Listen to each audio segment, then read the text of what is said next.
Næsti dagur, 21. nóvember. Við mátum það svo í stofnuninni að það væri nauðsynlegt og gagnlegt að búa til umræðuvettvang þar sem að við getum komið saman og rætt þetta mikilvæga raforku fyrir atvinnulíf og mannlíf allt. Það er því ansi mikið undir og hér í dag eru fjölmargir fyrirlesarar sem að jöfnum launum kynjanna. Nú, hafandi sagt þetta, þá vil ég benda á það að hér eru auðvitað þráðlaust samband sem í boði. Dreifikerfi. Þrífösun ætti að standa öllum til boða. Það er ákveðið jafnræði fólgið í því að allir hafi aðgengi að þrífösun rafmagns eins og við höfum talað leiðarann. Starfshópur á vegum atvinnu- og nýsköpunarráðuneytisins er að vinna að þessum málum og formaður þess hóps er Haraldur Benediktsson, alþingismaður, og er hér í dag. Sá hópur er að móta tillögur til ráðherra. Það er unnið í dag að öflun upplýsinga frá öllum sveitarfélögum þörf á 3 fasa rafmagni og ég vil nota tækifærið og hvetja öll sveitarfélög til að taka þátt í þessari könnun svo rétt mynd fáist af stöðu mála allt land. Það myndi gefa góða mynd af þörf fyrir fjárfestingar og framkvæmdir á næstu árum sem hægt væri að byggja aðgerðaráætlun á, en skilafrestur í þessu ferli er til 1. apríl. Það er ekki grín. Endurbætt dreifikerfi bætir afhendingaröryggi raforku og eflir möguleika á að víðar verði hægt að hefja framleiðslu á raforku með smávirkjunum. Styrking dreifikerfisins mun einnig styðja við frekari áform orkuskipti og rafvæðingu samgangna. Þetta er því mikið byggðamál, enda geri ég ráð fyrir því að þessi mál verði fjallað í nýrri þingsályktunartillögu stefnumótandi byggðaáætlun sem ég hyggst leggja fyrir Alþingi nú fyrir páska. Ég vil hér að lokum þakka og endurtaka þakkir mínar til Byggðastofnunar fyrir þennan umræðu vettvang sem hér er skapaður stöðu og framtíð raforkumála á Íslandi í dag og til framtíðar. Ég hlakka til að heyra umræður og sjónarmið sem hér koma fram.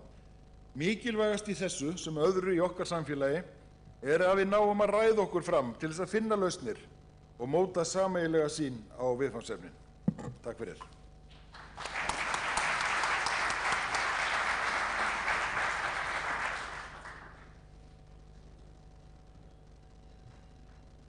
Ég þakka hæstv. Ráðherra kærlega fyrir hans erindi hér og þakka líka góð orð til stofnunarinnar þennan ágæta fund okkar hér. En næstur hér upp er Guðni Jóhannesson, orkumálastjóri, og erindi hans er framboð raforku, orkuþörf og hver er staða mála. Gjörðu svo vel.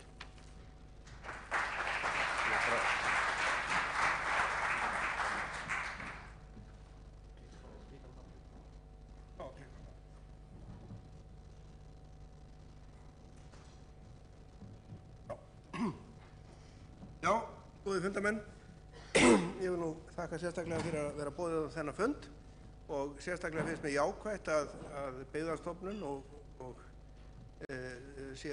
sýni orkumálum mikinn áhuga, því að orkumálin, í orkumálunum eru sveitarfélögin og byggðendur og sveitarfélögin og byggðirnar, bæði þolendur og gerendur.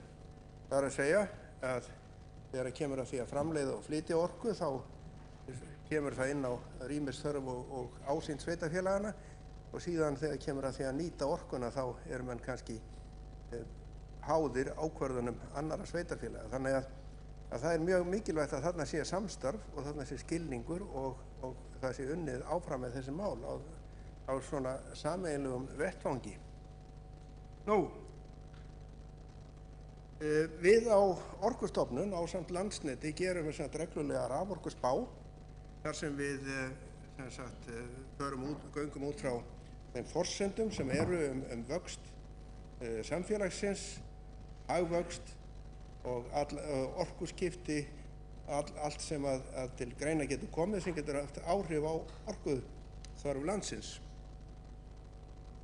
Og þá er auðvitað þannig að við erum annars vegar með það sem við kallum samfélagið, þetta samfélag sem við rekum hérna á Íslandi með skólum, ljósastaurum og heimilum og svona þessu sem tilheyrir venjulegu samfélagi, að þar þurfum við svona það bil 1 teravattstundu á ári á hverja 100.000 íbúa. Við erum að nota 3,5 terawattstund. Við erum að framleiða hins vegar í landinu 18-19 terawattstundir og auðvitað mest af þessu fer til stóriðjuáfanga.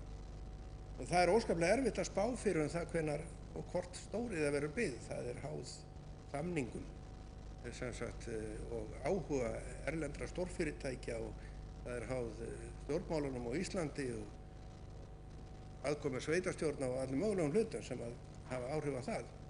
Þannig að okkar regla er í þessum samningum, þá tökum við einfallega í þessum orkuspá, þá tökum við einfallega bara inn þá samninga sem þegar hafa verið gerðir. Og það þýðir það að við höfum spáð alltaf svona hægum vexti, svona eins og samfélagi væri að þróast án þess að stóriðju hafi verið byggð upp. Og síðan koma þessi stóriðju áfangar inn og þá tekur raunverulega bæði spáin okkar og svo raunverulega raforkuþörf svona stór stökk.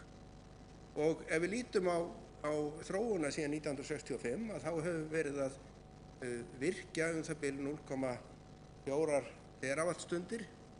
Það eru svona 1 kílóvattstund, 1 megawattstund er 1000 kílóvattstundir, 1 gigawattstund er 1000 megawattsstundir og 1 terawattstund er 1000 gigawattsstundir ef það eru eitthvað nær.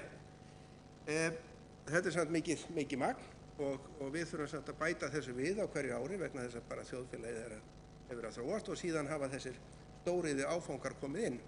Nú erum við hins vegar að stöndum við frammi fyrir svolítið flóknari mynd vegna þess að nýjir raforkukaupendur sem koma inn eru allt öðruvísi heldur en þessi stóriðju fyrirtæki sem áður voru. Það er svolítið erfitt að hugsa sér í núverandi umhverfi að það verði til dæmis byggð ný álverksmiðja. Það er einfaldlega ómikil samkeppni raforkuna til að það geti orðið. Það er að segja þessi minni fyrirtæki, líkt og hefur verið að lýsa hér á Íslandi sem er að vaxa, orkuþörf þeirra er að vaxa. Það eru ný fyrirtæki að koma inn sem að í staðinn fyrir að gera samning 100 megawatt til 40 ára eru að byrja með 2 megawatt, eitthvað nettjónabú sem að síðan vex hægt inn í kerfið. Og þetta veldur því að við erum að fá einhvers konar markaðsaðstæður og samkeppni raforkuna sem að ekki líkist því sem hefur áður séð og það hefur auðvitað áhrif á bæði raforkuþörf okkar hér og líka raforkuöryggi vegna þess að þarna eru kannski að koma ófyrirsjáanlega aðilar inn á markaðinn sem ekki búið að gera ráð fyrir en ekki beinlínis hægt að henda út heldur. Nú, raforkuöryggi, það er menn tala raforkuöryggi og menn að tala mismunandi hluti. Ef við byrjum þarna neðst, þá erum við að tala rauntímaöryggi. Það er að segja þetta að ljósaperurnar blikka hjá okkur, það myndast það dofnar á þeim, þannig að það verður lítill rauður punktur eftir og síðan hitnaður aftur og ljósið verður hvítt og ennþá skærar og svo springur peran. Þetta er svona eins og maður kannski sá þegar maður fór inn í stofu hjá fólki á Ísafirði og alltaf fór sér kvöldkaffi.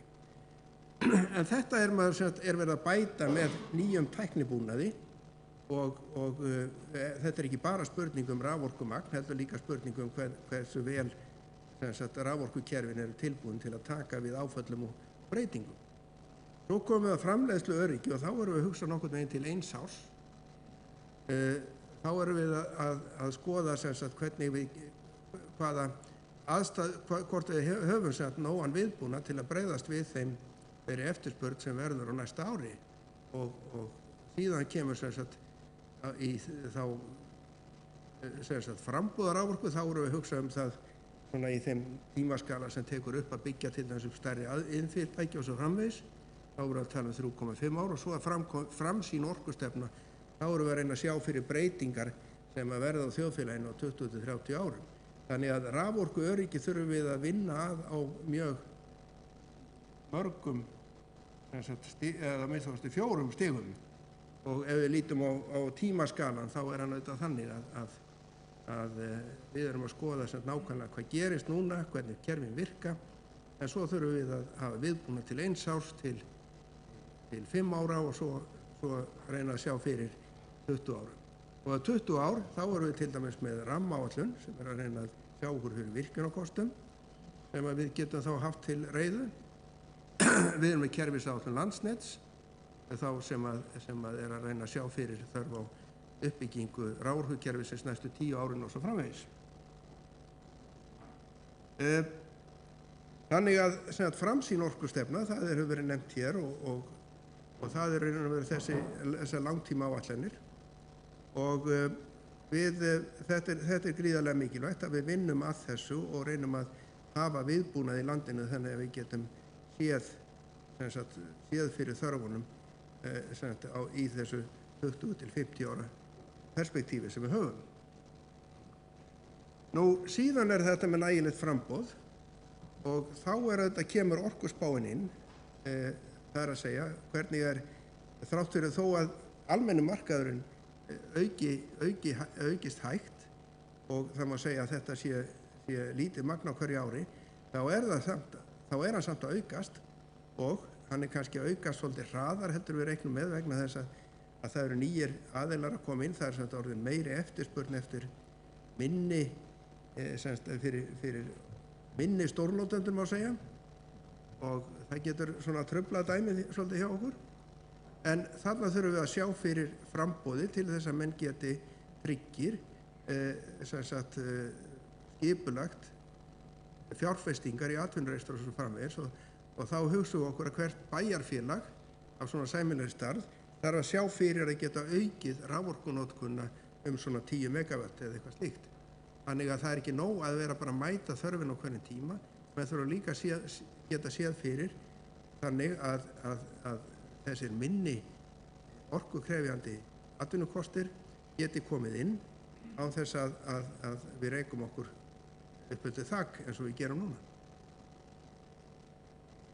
Nú svo þetta framleiðsluöryggið, það er þá sem sagt til þess að skipuleggja það að allir innviðir og skipulag sér fyrir hendi og þarna erum við þetta með ónógar flutningsgetu. Við erum sem sagt ekki með kerfi sem að getur staðið undir þeirri áraun sem við búumst við á næstu árum og úr því verðum við að bæta. Og síðan það þá rauntímaöryggið og þegar að við förum að tapa þessu sem ég nefndi áðan, að það er að segja, við förum að nálgast í raun og veru efri mörk þeirra raforkunotkunar sem að kerfið getur borið, þá getum við líka átt von á því að rauntímaöryggið versni. Þá myndi öll áföll sem verða í kerfinu verða alvarlegri ef við erum alveg á mörkum þess sem við getum unnið.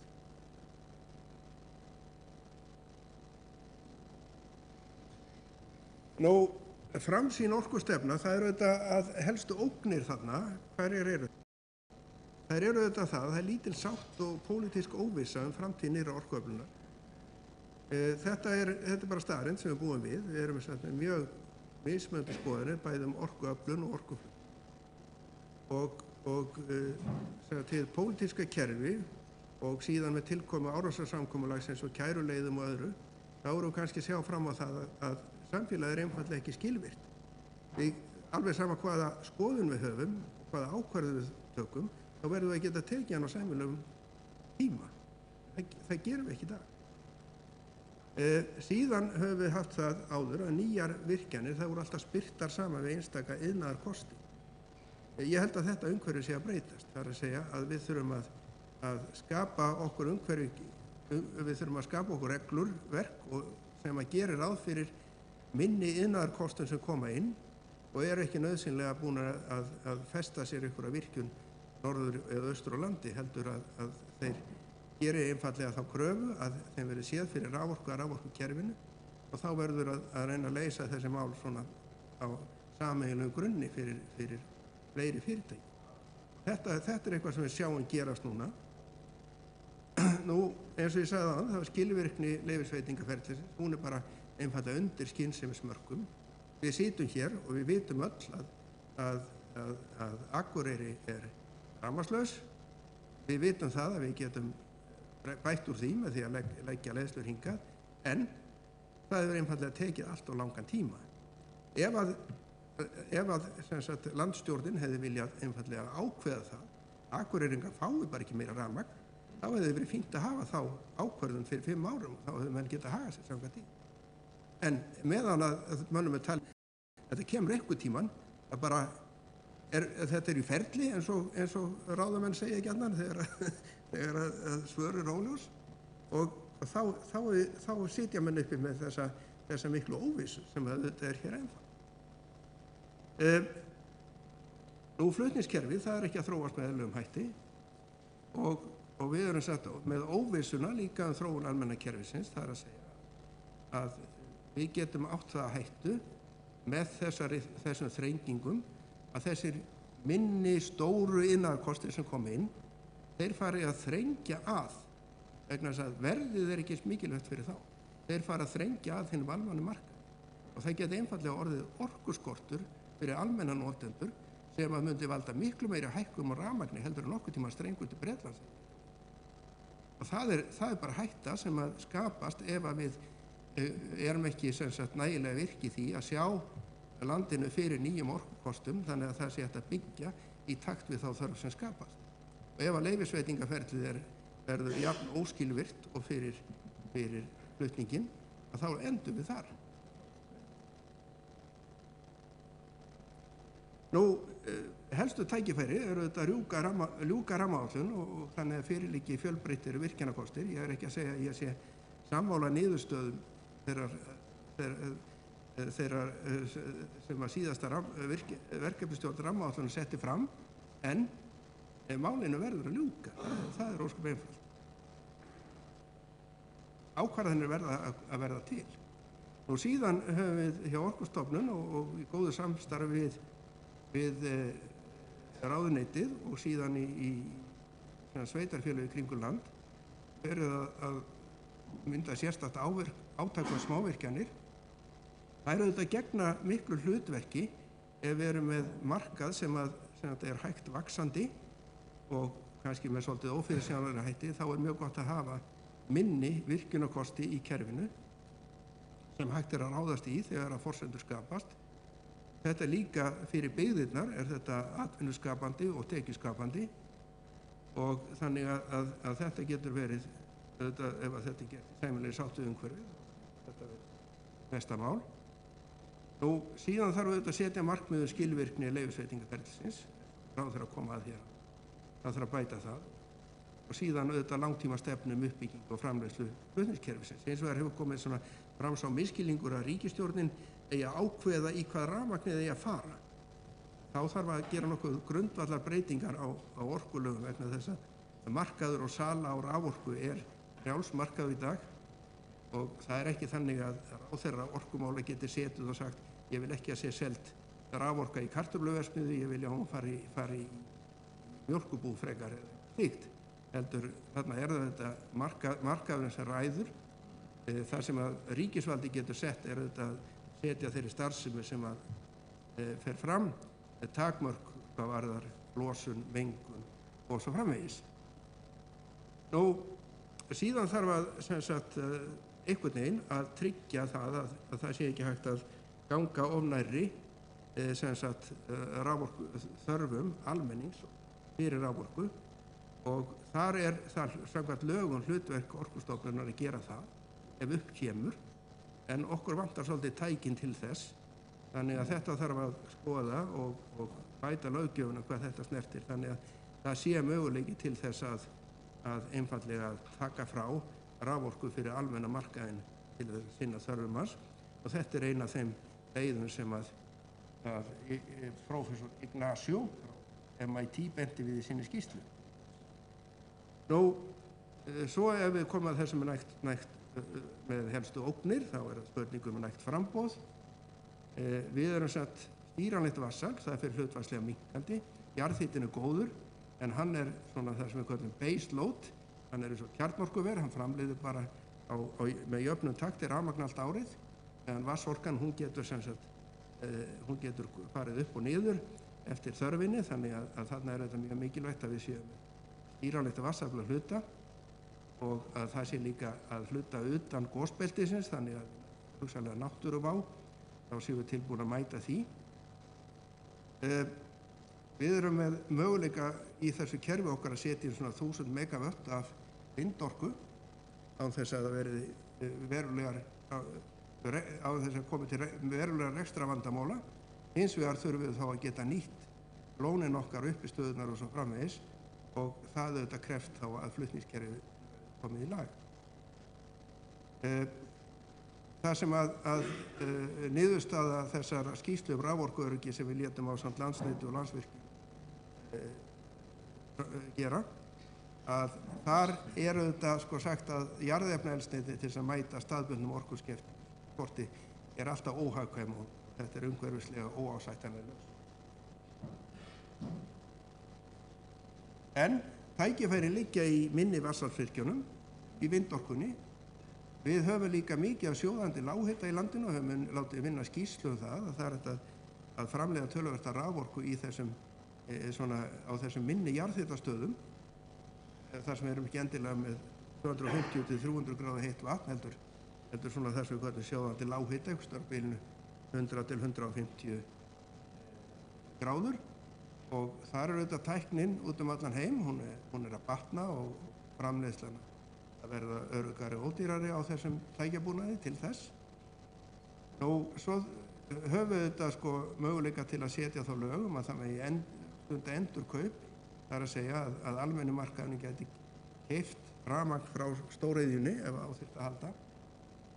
Og síðan auðvitað þessi tenging við stærri orkusölusvæði, það er að segja ef við tengjum okkur við Bretland eða meginland Evrópu, þá fáum við kannski svolítið erfiðara regluverk á okkur og Orkustofnun, en þá myndum við auka raforkuöryggi töluvert. Nú, ég var svolítið búinn að nefna þetta með framboð á almennum markaði og þetta bara það sem gerist þá að efnalítið fólk með rafhitun, fyrirtæki með tiltölulega mikla raforkuþörf, en eru á hinum almenna markaði þau komast í mikil vandræði, verða verðbreyting. Við þurfum bara einfaldlega að sjá það fyrir og koma í veg fyrir, geti orðið verulega með. Og þá eru þessar aðferðir sem til að tryggja framboð til almenna hlutans mikilvæg. Geta skylda raforkusala til að ráðstafa vissum hluta raforkunar á skammtímamarkaði. Það er að afla tilboða til langs tíma fyrir almenna markaðinn, að almenna markaðinn bara fari í beina samkeppni við stóriðjuna langtíma samninga að hluta. Og síðan gætu þá nýjir virkjanakostir sem ríkið á og hefur tilbúna og konar rammaáætlun, að þeir gætu verið bara hafðir til reiðu til þess að setja inn þegar að talið að markaðurinn fyrir almenna raforku þurfi á því að halda. Það væri einn möguleiki. Nú, síðan að gera leyfisveitingaferli skilvirkt, það ekki alveg auðvelt, en auðvitað þetta það sem viljum, að við viljum tryggja aðkomu almennings og haghafa sem samhliða leyfisveitingaferlinu, og það eins og ráðherra nefndi áðan. Það þarf að komast fyrr í ferlið og það þarf að vera skilvirkara. Við þurfum að setja okkur takmörk fyrir því hvað svona ákvarðanaferli tekið langan tíma, og síðan gæti verið einn möguleiki bara eins og við gerðum við vorum í þessum vandræðum í flutningskerfinu, ákvarðun tekjumarka flutningsfyrirtækja, að við gátum tekið mjög skynsamlegar ákvarðanir og Orkustofnun og undirbyggt þær með sérfræði. Málið var bara það var hægt að kæra þær til úrskurðarnefndar, aftur frá úrskurðarnefnd til ýmsu dómstigu upp í Hæstarétt, og þannig að fyrirtækið, sem að flutningsfyrirtækið, mundi eftir 6 ár vita nokkurn veginn hvaða fjárhagslega forsendur þeir hefðu til rekstursins. Þannig að þetta í raun og veru leyst með því að festa ákveðna hluti í reglugerð sem og eins gætu við líka gert þannig að við í staðinn fyrir að ákveðnu stigi þá setji Alþingi lög eða þingsályktun framkvæmdir til þess fullrannsakar, og þá verði þær bara kæruðar, þá séu kæruferli út. Þetta svona einn möguleiki til þess að reyna að koma á þessum málum frá. Ég segi bara verði ljós með kveðja Seltjarnarnesinu. Takk.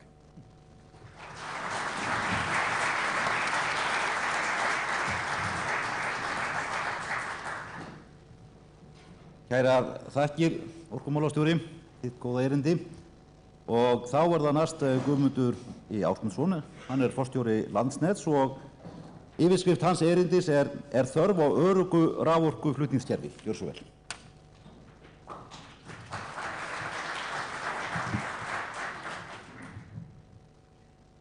Takk fyrir, ráðherra, góðir gestir. Ég var nú að reyna að flakka þessum sviði hér að tala. Ég ætla svona að sjá hvort ég geti sett þessar græjur á mig og gert það eftir. Ég veit ekki hvort ég... Fólk ekki láta mig hjálpa þér. Já, veit ekki hvort ég lappa og fellum hann, en svona kannski áður ég byrja á erindinu. Komið sá mig. Að svona í tilefni dagsins, þá vinn ég náttúrulega hjá mjög karllægu fyrirtæki. Meirihluti karla. Þó ég svo heppinn að stjórnendur, það jafnræði kynjanna. Ég held að það hafi verið mjög mikið gæfuspor fyrir okkur og við sumir kannski aðeins mýks með árunum. En svona að erindinu.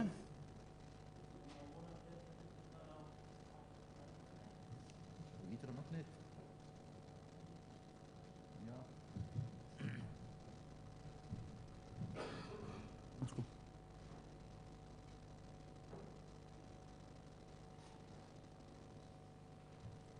Kemur orkumálastjóri, hann fór yfir grunnþætti og svona, hvað maður að segja, raforkukerfi almennt.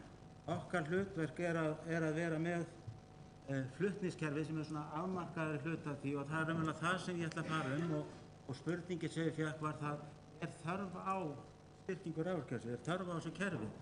Ég reyna að svara því og þetta getum við talað með þessi mál frá fjölmörgum hliðum, en ef við byrjum bara á þessum þríhyrning sem að grundvallar af öllu sem við erum að gera, það þetta jafnvægi, hvað maður að segja, sjálfbærni þríhyrningu, að það búið að tala heilmikið hérna öryggi og ég held að með vaxandi tækni, við erum að tala um þessa fjórðu kynslóð og innbyltingu og svona, þá muni kröfurnar öryggi. Ég held að horfa bara hérna á svæðinu, menn ætla að setja upp hérna hátækni á Dalvík eða mjólkurbú á Sauðárkrók eða netjunarbú á Reykjanesi að menn horfa mjög þessar kröfu munu bara aukast frekar en þetta þess að sett á toppinn þegar við að tala raforkumál almennt að öryggi mikið máli og ég ætla þá að horfa kannski á okkar þátt í því. Nú síðan það náttúrulega líka verðmæti, það sem við erum að gera hafa áhrif á hagsæld samfélagsins. Verðmætasköpun og þá ég ekki að tala landsnett sem slíkar að því að við erum sérleyfisfyrirtæki og það bara stjórna hvaða tekjur við höfum alveg eins og Guðni sagði hérna rétt á hann en verðmætasköpun fyrirtæki. Hvort sem það orkufyrirtækin eða þau fyrirtæki sem eru að búa til verðmæti og það það hlutverk sem við þurfum að horfa mjög mikið á.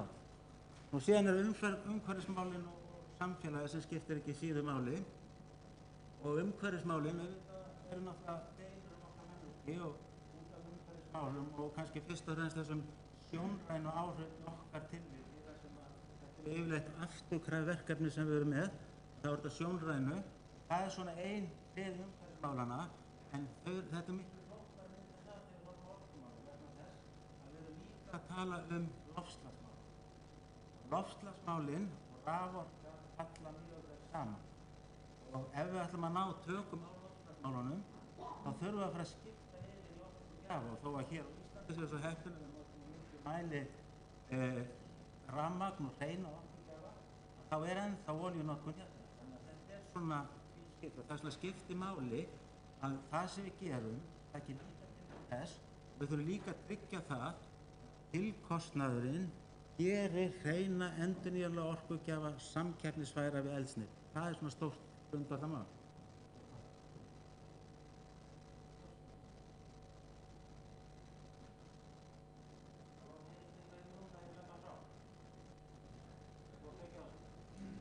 En þegar ég þá kannski bara svolítið á byrjuninni. Það var nú stöðuna eins og hún í dag. Ég skal bara hanga í búrtinu. Hættum þessu. Hver staðan í raun og veru í dag og þetta jú mynd sem við kannski byrjuðum að sýna fyrir 5 til 7 árum síðan. Þannig að þetta svo sem engin tíðindi. Og ef við skýrum út hvað þetta þýðir, rauðu ljósin, þá er bara uppsett. Það er konar rautt ljós. Við erum að tala um eitthvað 20-30 megawatt, þau eru komin á appelsínugula litin, það er enda dálítið erfitt að greina á milli. Og svo gula litin, þá eru 30-70 megawatt, þetta er svona meðalstór iðnfyrirtæki, svona, ég held að Orkumálastjóri hafi nefnt þetta svona minni stórnotendur að þessu bili. Og svo græna ljósi, þá erum við farin að hafa dálítið stór verkefni, þá við sjáum þau kannski ekki endilega á sjóndeildarhringnum í dag. Þetta er raunverulega staðan á landinu eins og hún er. Og ég ætla að fara aðeins yfir hana, vegna þess að ef við tökum bara Norðurlanda, því við erum nú stödd hér á Akureyri, að þá er það meira og minna rautt og að vera í nokkuð tíma. Það eru þó undantekningar vegna þess að þarna í Þingeyjarsýslunum, uppbyggingin í kringum Bakka, hún gefur ákveðið svigrúm til þess að bæta við. Það er náttúrulega aukin orka í Þeistareykjavirkjun, Landsvirkjun er að byggja 2 virkjanir, eða 2 vélar, á meðan að starfsemi þar mun ekki nýta allt afl. Og sama gildi náttúrulega í Búnaðarsýslunni að þar er hægt að bæta við vegna nálægðar við Blönduvirkjun. En á öðrum stöðum að þá er bara orðnað þetta mikla takmarkanir að það er ekkert hægt að bæta neitt við. Og ef við fórum að horfa á höfuðborgarsvæðið þá er náttúrulega líka farin að koma vandamál þar. Það er einfaldlega út af því að það hefur verið svo hröð þróun þar. Og ef við skoðum til dæmis Reykjanesi, þar sem við höfum líka verið í vandræðum með Suðurnesjalínu 2, byggja hana, að núna hefur verið svo mikil aukning þar í netþjónabúunum að þar er orðin sambærileg stað og hérna. Og svo eru líka hérna á höfuðborgarsvæðinu farin að koma upp svona þrengsli. Það eru kannski svona einfaldari framkvæmdir sem við getum ráðist í. Það er að auka flutningsgetu á núverandi línum eða spennaafl eða svona þægilegri framkvæmdir að ráðast í til þess að auka. Þannig að þetta er í raun og veru bara, ekki að segja, kolrauð staða frekar en svört. Og þetta er vandamálið og þetta er svo sem, því að ég umgeist náttúrulega mikið svona, hvað maður að segja, kollegana út um Evrópu fyrst og fremst kannski, að þetta er svona staða sem þessi fyrirtæki lenda oft í vegna þess að fólk býst við því að raforkan sé bara í vegnum og sé alltaf þar. Það er ekki fyrir að menn fara að sjá vandamálinn hrannastu sem við fara að hlusta og þá verða orðið yfirleitt dálítið seint. Það er akkúrat þannig í þessu tilviki. Þannig að þessi mynd segir okkur líka það að rekstraröryggið sem skiptir jú gríðarlega miklu máli er ekkert heldur til staðar þegar að flöskuhálsarnir orðnir svona miklir. Og þetta er bara staðan eins og hún er. Og Guðni nefndi nú hérna skýrslu og var að vitna í skýrslu hérna áðan sem var unnin fyrir okkur og Orkustofnun og Landsvirkjun á síðasta ári minni rétt. Og þar var við að tala um orkuöryggið sem slíkt og hann fór til dæmis yfir að það skipti miklu máli og ábendingar komum um það að við hefðum hér á landi skýra og góða orkustefnu til mjög langs tíma þannig að við getum verið að vinna eftir henni og það þyrfti að tryggja nægt framboð. Það er ekki verkefni Landsnets en afhendingaröryggið, þar komum við mjög mikið inn. Það er ábending til okkar í þessari skýrslu sem við vorum að tala um.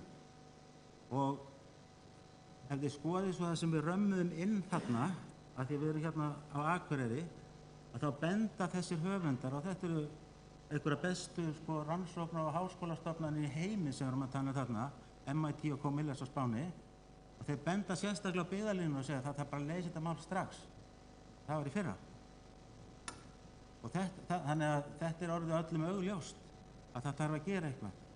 Nú, þetta náttúrulega hefur líka áhrif á gæðin og þið hafið séð það kemur rafmagnsleysi hérna. Við höfum reyndar brugðist við því ýmsum hætti þannig að eins og til dæmis í vetur þá hefur verið talsvert mikið á óveðrum en það hefur kannski verið lítið að skerðingu frá okkur út af því vegna þess að við höfum bara verið að byggja upp ákveðna þekkingu innan fyrirtæki til þess að bregðast við þessu. En auðvitað það er mjög áhættusamt að búa við það og við á síðasta ári þá þurftum við hreinlega að greiða fyrir tjón hjá bæði fyrirtækjum og heimilum vegna þess að það eru spennusveiflur sem bara eyðilögðu hreinlega búnaðinn. Þetta er bara staðan eins og hún er og hefur verið í nokkuð tíma. Og að sjálfsögðu ef við horfum hérna á miðsetninguna að þá mun þetta hamla. Þetta er byggðamál eins og formaður stjórnar Byggðastofnunar sagði hérna í upphafi. Þetta er mikið byggðamál. Það er ástæða fyrir því að fyrirtækin hafa verið að fara meira á suðvesturhornið og þar sem möguleikarnir eru. Og ef við erum að horfa á þróun í dag, þá eru þeir að horfa á Blönduós en ekki Akureyri sem dæmi, eða Húsavík staðinn. Nú en hvernig þarf að eiga við þessa framkvæmd? Hvað þarfum við að gera? Hvernig ætlum við að ráða við hana? Þá er ágætt að fara í gegnum forsendurnar og orkumálastjóri fór ágætlega yfir það hérna áðan, að það er auðvitað að byggja þær á orkuspá. En það er dálítið vandmeðfarið með orkuspárnar, hvernig maður nota þær. Og sérstaklega þegar þessi atvinnulífi kemur inn. Það er erfitt að spá fyrir atvinnulífið, hvernig það þróast. Og þetta er úr sömu spá og hann var að vitna í hérna. Þetta eru raunverulega sviðsmyndir og þetta er það sem við erum að nota hérna hjá Landsneti þegar við erum að reyna að átta okkur á hvað þarf til lengri tíma, hvernig við byggja upp kerfi til lengri tíma. Það notum við þessar sviðsmyndir. Við gerum ekki ráð fyrir því að nein þeirra rætist, þetta verði einhvers konar bland, en það gefur okkur svona mörk fyrir okkur að vinna með hvers konar mannvirki þurfum að byggja. Og ef við horfum á þessar sviðsmyndir sem þarna eru, þá er það í miðjunni raforkuspáin, sem er þessi grunnspá sem orkumálastjóri nefndi hérna. Nú þar fyrir neðan er hægfara framfæri, þar að segja að það verða einhvers konar samdráttur í þjóðfélaginu, Landsnet truflar uppbygginguna eða eitthvað slíkt, að þá er minni notkun, þið sjáu það, þessir ásar þarna, það er náttúrulega hagvöxtur, meiri notkun, það er hagvöxtur, og svo áherslu á umhverfismál, það er svona þessi græna lína sem allir miða við í dag, að hún kemur inn, að þá sjáum við líka sviðsmyndirnar þarna fyrir ofan, sem eru tvær, og ein þeirra kallast græn framtíð, hún kallar á meiri orkunotkun. Það er verið að vísa kannski fyrst og fremst til orkuskiptana. Að við skiptum úr olíu yfir í rafmagn. Samgöngur, sjávarútvegur, hvað svo sem við getum nýtt okkur þau. Eða þá aukin notkun. Það geta verið alls konar framleiðslufyrirtæki og það mun örugglega koma núna þegar tæknibreytingarnar verða. Þær munu örugglega ýta frekar undir rafmagnsnotkun heldur en nokkurn annan orkugjafa. Og þetta eru þessi sem við erum síðan að skoða og bera okkur sama við. Og svona bara til að gefa okkur tilfinningu fyrir raunveruleikanum hvort það sé eitthvað að marka þessar sviðsmyndir sem við erum að nota. Þetta er ju bara orkuspárnefnd sem gerir þetta, sem er raunverulega samstarf Orkustofnunar og allra orkufyrirtækjanna sem er að spá þessu. Þetta er bara samstarf þarna. Að raforkuspáin fyrir 2017, sem er síðasta ár, hún rætti svona nokkurn veginn. Hún gekk nokkurn veginn upp.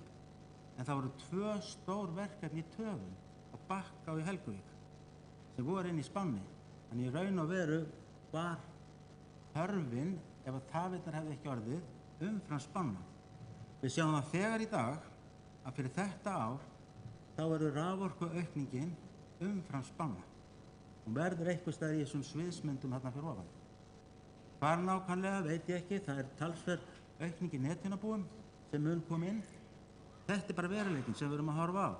Þetta er veruleikinn sem orkumálastjóri nefndi hérna áðan, að þetta er að gerast gríðarlega hratt, jafnvel miklu hraðar heldur en við sem fyrirtæki getum byggt mannvirkin. Þannig að það er þessi nýju veruleiki líka, það er hraðinn sem er að koma í alla þessa þróun. En er eitthvað vit í þessu? Áður ég fyrir að tala lausnirnar. Það skiptir ju miklu máli að sé vit í þessu við erum að gera og þetta sé sjálfbært. Það skiptir ju öllu máli. Og þetta er mynd sem við vorum að sýna á síðasta ári með þá sviðsmyndir sem við vorum að nota þær, sem er ekki alveg sama orkuspárnefndin er, en þetta var bara að koma út núna, þessar nýju sviðsmyndir. Og við sjáum það, ef við horfum á línurita alla, þetta er umverulega bara að sýna endurgreiðslutíma framkvæmdana. Það eru margar framkvæmdir, allra þessar sviðsmynda sem við erum að tala endurgreiðsla í þjóðhagslegu samhengi. Þegar borgar þetta sig fyrir samfélagi að fara yfir höfuð í þetta. Það sem er merkilegt að jafnvel hægasta sviðsmyndin borgar sig. Það er ábati í þessu fyrir samfélagið. Þetta er sjálfbær þróun og það er náttúrulega grundvallar atriði. Og eftir því sem að orkunotkunar sjálfsögðu orkuflutningarnir aukast, þá borgar það sig ennþá meira. Það var meiri verðmæti í því, en kannski að einhverju leyti fórnir á móti. Og í hverju liggur þetta? Þetta liggur líka að hluta til í betri nýtingu auðlindanna, sem að skipta náttúrulega gríðarlega miklu máli. Við höfum ekki verið að virkja virkjanir sem við getum ekki full nýtt. Við höfum að nýta þetta að fullu. Það er svona ákveðin umhverfis sjónarmið á bak við það. Og hér á þessu svæði þá er náttúrulega fyrst og næst Blönduvirkjun og Fljótsdalsstöð sem er ekki full nýttar út af flutningstakmörkunum. Og þannig að það kemur þá, við kölluð þá fram virkjun með því að styrkja flutningskerfið. Nú, minni orkutöp, vegna þess að þegar við erum að pressa svona orku gegnum kerfið, þá tapast hlutfallslega meira af henni á leiðinni. Þannig að hafa sterkari línur, þá minnkum við orkutöpin. Sterkara kerfi og betra kerfi þá minnkum við orkutöpin. Nú síðan er ekki síst að hafa þetta kerfi, það steður líka við loftslagsmarkmiðin. Það gefur okkur kleift að draga úr olíubrennslu og opna fyrir orku að skiptin í samgöngum og iðnaði. Vegna þess að eins og vindmyllurnar, að þær eru mjög krefjandi fyrir flutningskerfið út af því að það er svo breytileg framleiðsla, að þá er líka samgöngurnar, þær eru líka mjög krefjandi fyrir flutningskerfið vegna þess að sérstaklega hraðhleðslustöðvarnar eru svo aflfrekar en í skamman tíma. Og aflið reynir það á kerfin, hvort það er dreifing, minni kerfin eða stærri kerfin þegar þetta safnast upp. Þannig að þetta hafa öflug innviði og nægjanlega öflug, ef ekki orða það þannig, það skiptir bara verulegu máli fyrir þetta. Nú, ef við skoðum síðan hvað er til ráða, við erum búin að horfa á myndina, hvað er þá til ráða og ég held að mörg ykkar hafa vantarlega séð þetta. Og hérna erum við raunverulega bara að tala prinsippleiðir, ekkert endilega hvað tækni notum við það að flytja rafmagni. Í prinsippinu hvað er til ráða? Í meginatriðinu eru það þessi tveir möguleikar. Og það er að tengja saman frá Blönduvirkjun þarna og yfir í Fljótsdalsstöð í gegnum Akureyri, Eyjafjarðarsvæðið og svo fara bærilega ráðstafanir með því að tvöfalda að hringtengja Reykjanesi. Og þetta er svona stofni til þeir möguleikar sem við getum verið að skoða og við höfum verið að vinna á hluta þessu leiðum, undirbúa hluta þessu, þeim leiðum sem hvort er þarf að fara, er alveg óumflýjanlegt. Og það eru þessar leiðir sem við höfum verið að fara. Og okkar niðurstaða er sú ef við ætlum að fara að það þurfi hreinlega meiri umræður, meiri rannsóknir til þess að undirbyggja upplýsta ákvörðun framhaldið þegar við förum að tengja saman landshlutana. Þannig að þetta er okkar forgangsröðun í dag og þetta er það sem við erum að reyna að skýra út fyrir öllum og við hafið í huga, við erum ekki að tala tæknina, hvort við erum að tala jarðstrengi eða loftlínur eða hvað sem er. Við erum fyrst og næst að tala þetta eru leiðirnar, megin leiðirnar í þessu tilviki. Og hvað þýðir þetta? Skiptir þetta máli og hvað ávinningi skilur okkur þetta? Þetta mun taka okkur nokkur ár að klára þetta. Þetta er ekki sem við gerum á 1-2 árum. Þetta er við með halva 3-5 ár í að taka þennan áfanga. Það er langt að bíða eftir rafmagni allan þann tíma. En það er bara staðan í dag. Ef vel gengur nota bene. Hvaða áhrif hefur þetta? Auðvitað skiptir það miklu máli. Er þetta að bjarga ykkur eða er þetta aðgerðir sem skipta máli? Og þá sjáum við aftur þessa mynd sem var svona rauðuljósa myndin. Og hérna sjáum við þá hvaða áhrif þessar stóru framkvæmdir hafa. Ég er ekki að tala litlu framkvæmdir allt landi, bara þessar stóru framkvæmdir hafa. Og við sjáum þá það að minnst að kosti hér á Norðurlandi þá er þetta komið á guld. Við getum farið að tala svona þessi meðalstóru fyrirtæki og þetta mun allavega duga stund á einhver ára bili sem að þetta mun gera og svo náttúrulega þróast virkjanir og atvinnulífi með einhverjum hætti og það kann að vera að forsendur breytist á þeim tíma. Og sama gildir hérna á höfuðborgarsvæðinu að það mun hafa líka einhver áhrif þar og þá erum við búin að bæta við þess að tvöfalda Suðurnesjalínuna og þessi Liklahvellslína sem svo sem er ekki að bæta neinu við kerfið þetta, það er svona tilfærsla meira heldur en eitthvað á forsendu kerfisins. Nú, eftir sem áður eru náttúrulega ákveðnir landshlutar sem eru undanskildir, sem þurfa frekari ráðstafanir við eins og þið sjáu strax Vestfirði, þið sjáu strax Suðausturhornið, en hérna fyrir norðan að þá mun þetta breyta heilmiklu. Og þetta mun gefa okkur svona ákveðið hlé með að við erum að vinna að hvernig komumst við enn lengra og kannski breytast forsendurna þannig að við þurfum að endurskoða þá sýn sem við höfum í dag. Allt eru þetta jú lifandi í sviðsmyndunum í svona langtíma hugsun eins og við þurfum að vera einbeitt okkur að. En ef við horfum síðan á einstaka framkvæmdir, þá sjáum við hérna Kröflinu 3 sem hefur verið í undirbúningi og það er orðin fyrsta línan í þessu prósessi. Við ætlum fyrst að vera með Blöndulinu 3 en komumst ekki í gegn með það, þannig að við erum að koma með Kröflinu 3 sem verður fyrsta línan sem við byggja. Og við erum núna bara í þeim ferli að undirbúa það að sækja framkvæmdaleyfi. Það er búið að fara í gegnum umhverfismat og við erum að vonast til þess að á þessu ári þá getum við hafið framkvæmdir á henni. Hólasandslíðin, ég ætla að sýna ykkur smá vídeo hana hérna eftir og svona kannski svolítið breytt vinnulag hjá okkur. Að þar erum við að vinna núna í umhverfismatinu. Það er aðalskipulaginu er svona ýmist lokið eða lokafasa og við áætlum að við getum farið á árið 2019 hafið handa við hana. Og þar með, eftir semst 2020, 2021, eitthvað á því bili, að þá gæti ástandi hér á Akureyri farið að batna. Nú síðan þar er verkefnaráðið fullskipað og svona þessi samtalsvettvangar sem við erum með. Nú, Blöndulínan, þar tókum við ákvörðun það eftir miklar deilur og miklar umræður að fara aftur í umhverfismat. Og staðan þar er svo að við erum að undirbúa það, en þar er líka ekki ennþá búið að ganga frá skipulaginu, þannig að þar er búið að núna auglýsa skipulag held í Skagafirði og síðan í Hörgársveitinni þá er eitthvað að vera að vinna í því, ég er nú ekki alveg nákvæmlega með stöðuna þar. Og þar erum við jafnframt að undirbúa verkefnaráð sem er svona þessi samráðsvettvangur fyrir svona hagaðila og til hliðar erum við þá með samráðsvettvang með landeigendum. Nú aðeins áður ég fer í þessi samráðsmál að þá langar maður að fara aðeins yfir svona þetta stóra deilumál sem við höfum verið í. Hvað er það, hvað er verið að deila? Og það er þá fyrst og fremst að ádeilurnar á loftlínurnar. Og ef við horfum á það hérna þá erum við með sem sagt útreikninga sem er búin að fara í gegnum skýrslu og mikla rýni á mörgum stöðum og alltaf kemur saman niðurstaðan út að ef við erum að tala um 220 kV línur hérna fyrir norðan þá er þetta svona það byrja 10% sem við getum lagt að meðaltali.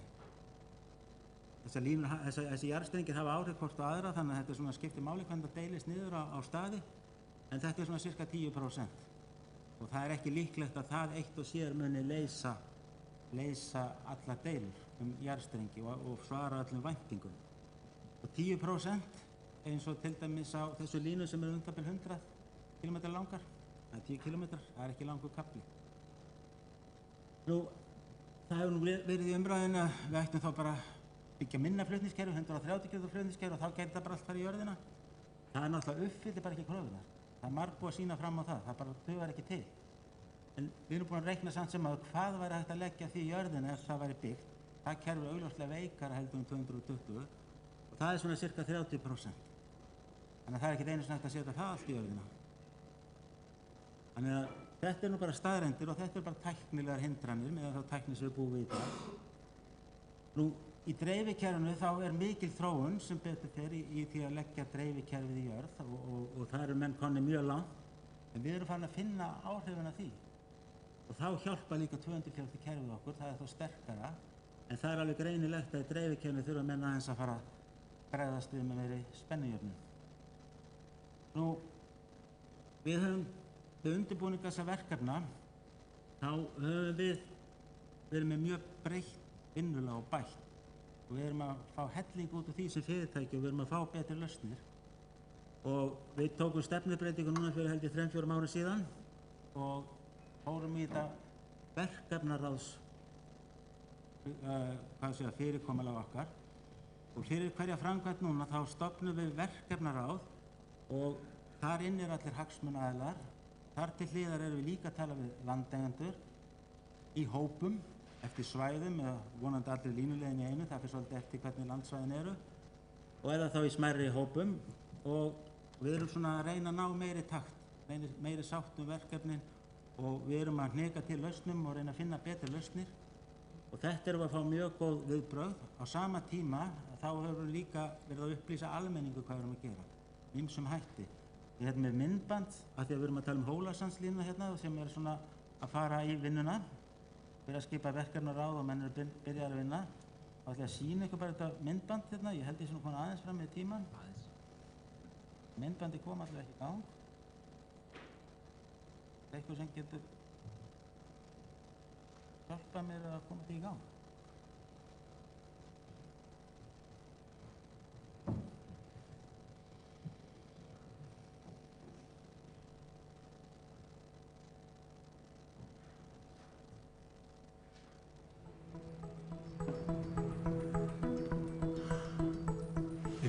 Samfélagi, þá eru raforkuflutningar afskaplega mikilvægir.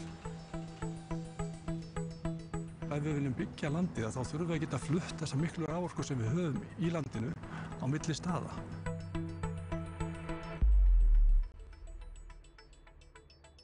Hér á Norðausturlandi er mikil gróska og uppbygging í atvinnulífinu. Hér í Þingeyjarsveit hefur ferðaþjónusta farið vaxandi og einnig er landbúnaður stór atvinnugrein sem hefur verið að tæknivæðast og allt er þetta orkuháð starfsemi. Hólasandslína er 220 kV raflína sem lögð verður milli Akureyrar og Hólasands norðan við Mývatn. Markmiðið með lagningu línunar er að bæta orkunýtingu, auka flutningsgetu og tryggja stöðuleika raforkukerfisins á Norður- og Austurlandi. Hólasandslína styrkir jafnframt flutningskerfi landsins í heild sinni. Hún er mikilvægur hlekkur í því að efla tengslin milli sterkari hlutakerfisins á suðvesturhorninu og veikari hluta þess á Austurlandi og stuðlar þannig að jafnara aðgengi að raforku og jafnari gæðum hennar all land. Eins og staðan er í dag þá getum við ekki bætt við nýju atvinnutækifærum. Fyrirtæki hafi vilja að koma með starfsemi sína hingað inn á svæðið, en við því miður þetta vísa mönnum frá einfaldlega vegna þess að við getum ekki tryggt þeim nægilega raforku. Mjólkuriðnaður sem og annar iðnaður er hátækniiðnaður og þetta er svo ótrúlega mikið háð því að orkan sem við fáum sé stöðug, að það sé ekki spennuflögt, að flutningur og orku sé ekki skertur til okkar. Nú þegar er afhendingaröryggi raforku svo ótryggt á köflum að það hefur valdið vandræðum í rekstri núverandi fyrirtækja á svæðinu og þó nokkur fyrirtæki sem hafa þurft að treysta á dísilrafstöðvar.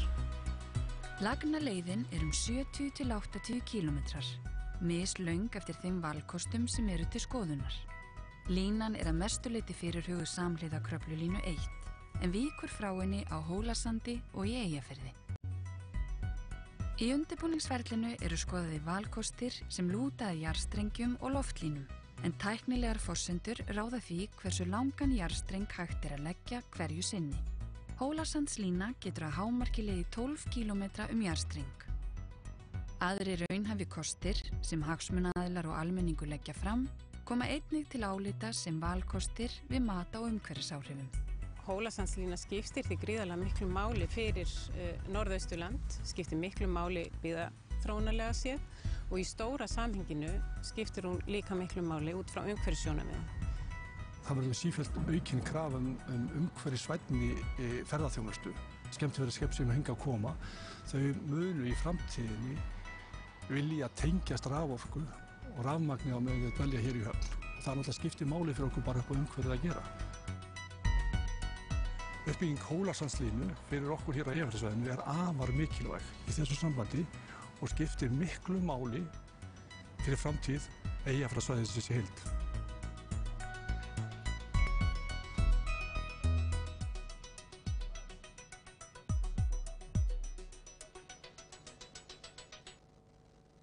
Ég kannski vona að það hafi fengið svona aðeins blæbrigði að því sem við erum að gera núna í dag. En svona lokum að fara kannski örlítið yfir bara síðustu verkefni sem við erum að vinna. Þetta skiptir máli, hvernig við gerum hlutina. Það er á endanum það sem skiptir öllu máli. Og hérna er ég að sýna ykkur nokkra myndir bara úr verkefnunum hérna í Þingeyjarsýslunum, í uppbyggingunum við Bakka. Og þetta er tengivirkið við Þeistareykinn, þetta er húsið þar.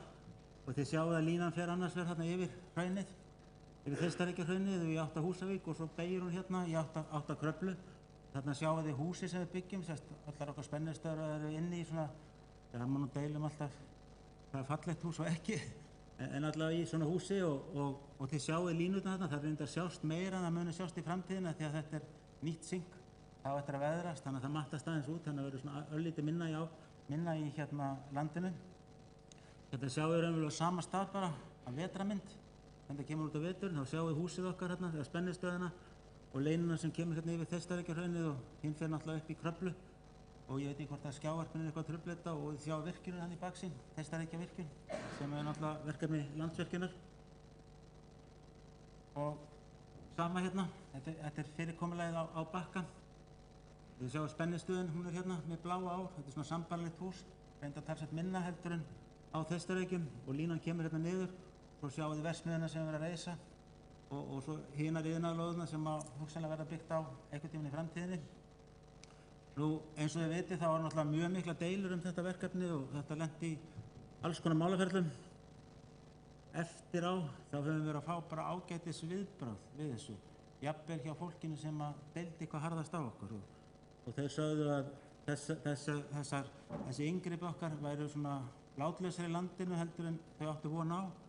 Slóðirnar miklu minni og sæjust miklu minna heldur en þau áttu von á og svona mösturinn látlausari í landinu og náttúrulega húsin bara eins og þau eru. Þannig að við vorum mjög ánægð með það hvað við fengum. Nú, algjörlega að lokum á miðvikudaginn í næstu viku þá erum við stóran opinn fund, þar tölum við orkumálin í mun víðari samhengi, honum er streymt, þannig að þið eru öll velkomið þangað. En ef þið komist ekki þá endilega kíkja á streymið, það verður ýmislegt fróðlegt sem þar kemur fram. Takk fyrir.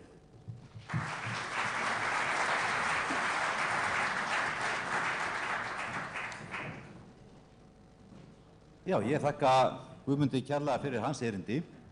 Ég ætla að segja ykkur það og það eru góða fréttir, að eftir að erindi Guðmundar Baldvins Guðmundssonar lýkur sem er skráð hér á dagskrána kl. 14:10, þá gerum við stutt kaffihlé.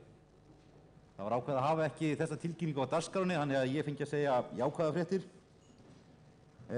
En næstur hér upp er Einar Jónsson, sviðsstjóri stefnumótunar og þróunar hjá Skipulagsstofnun. Og yfirskrift erindis hans er ákvarðanir raforkuflutningskerfið frá sjónarhóli skipulags- og umhverfismats. Einar, ekki svo vel.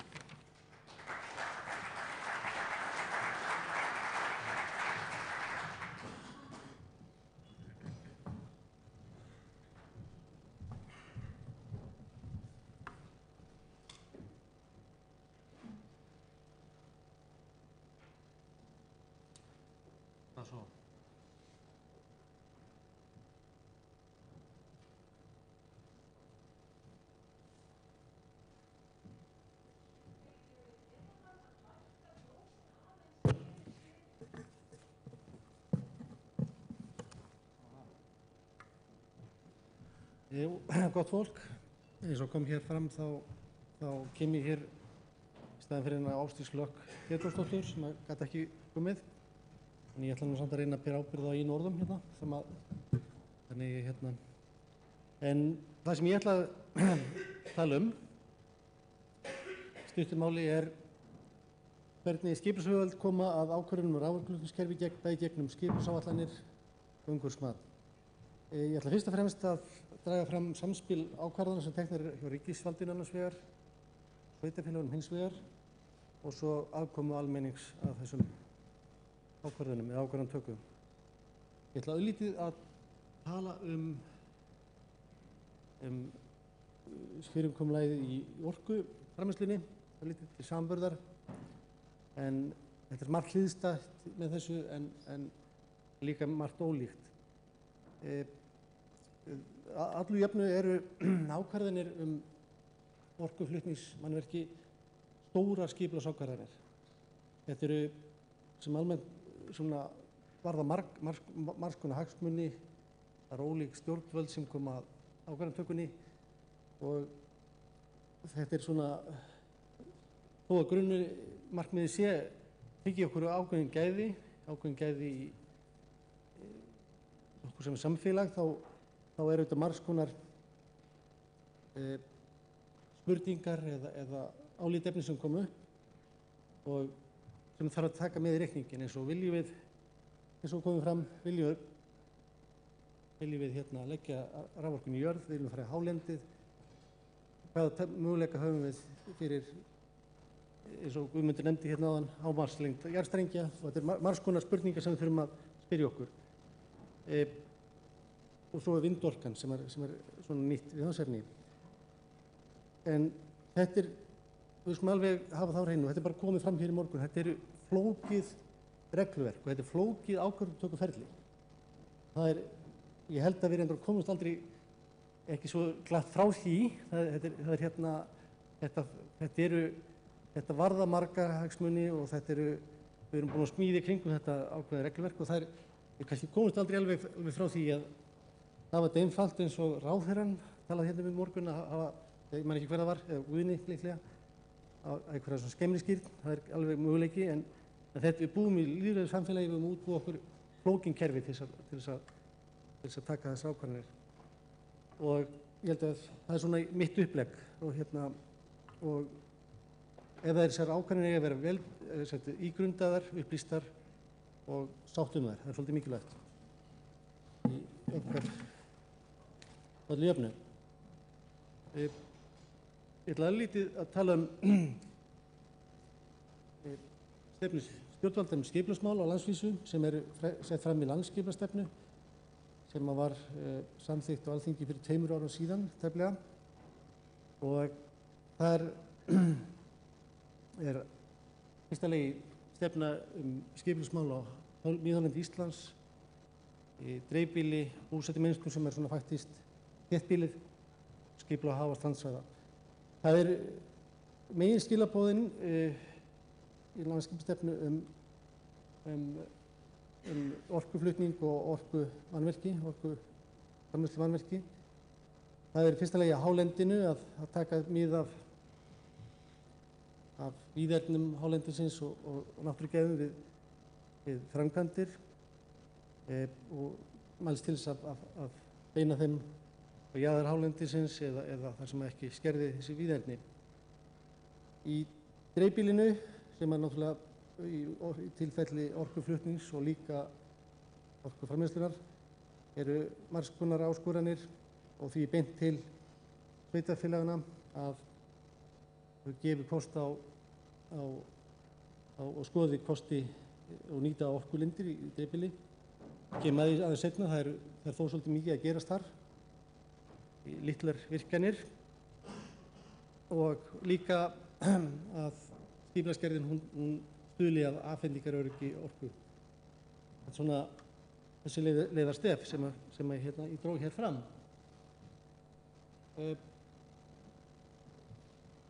Heyrið þið alveg í mér? Ég lítið raforkuframleiðsluna og það hvernig tökum við ákvörðun í skipulagi raforkuframleiðslu.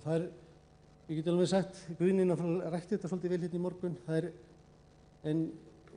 og ég ætla bara að vona hann leiðrétti mig ef ég farin vitleysu.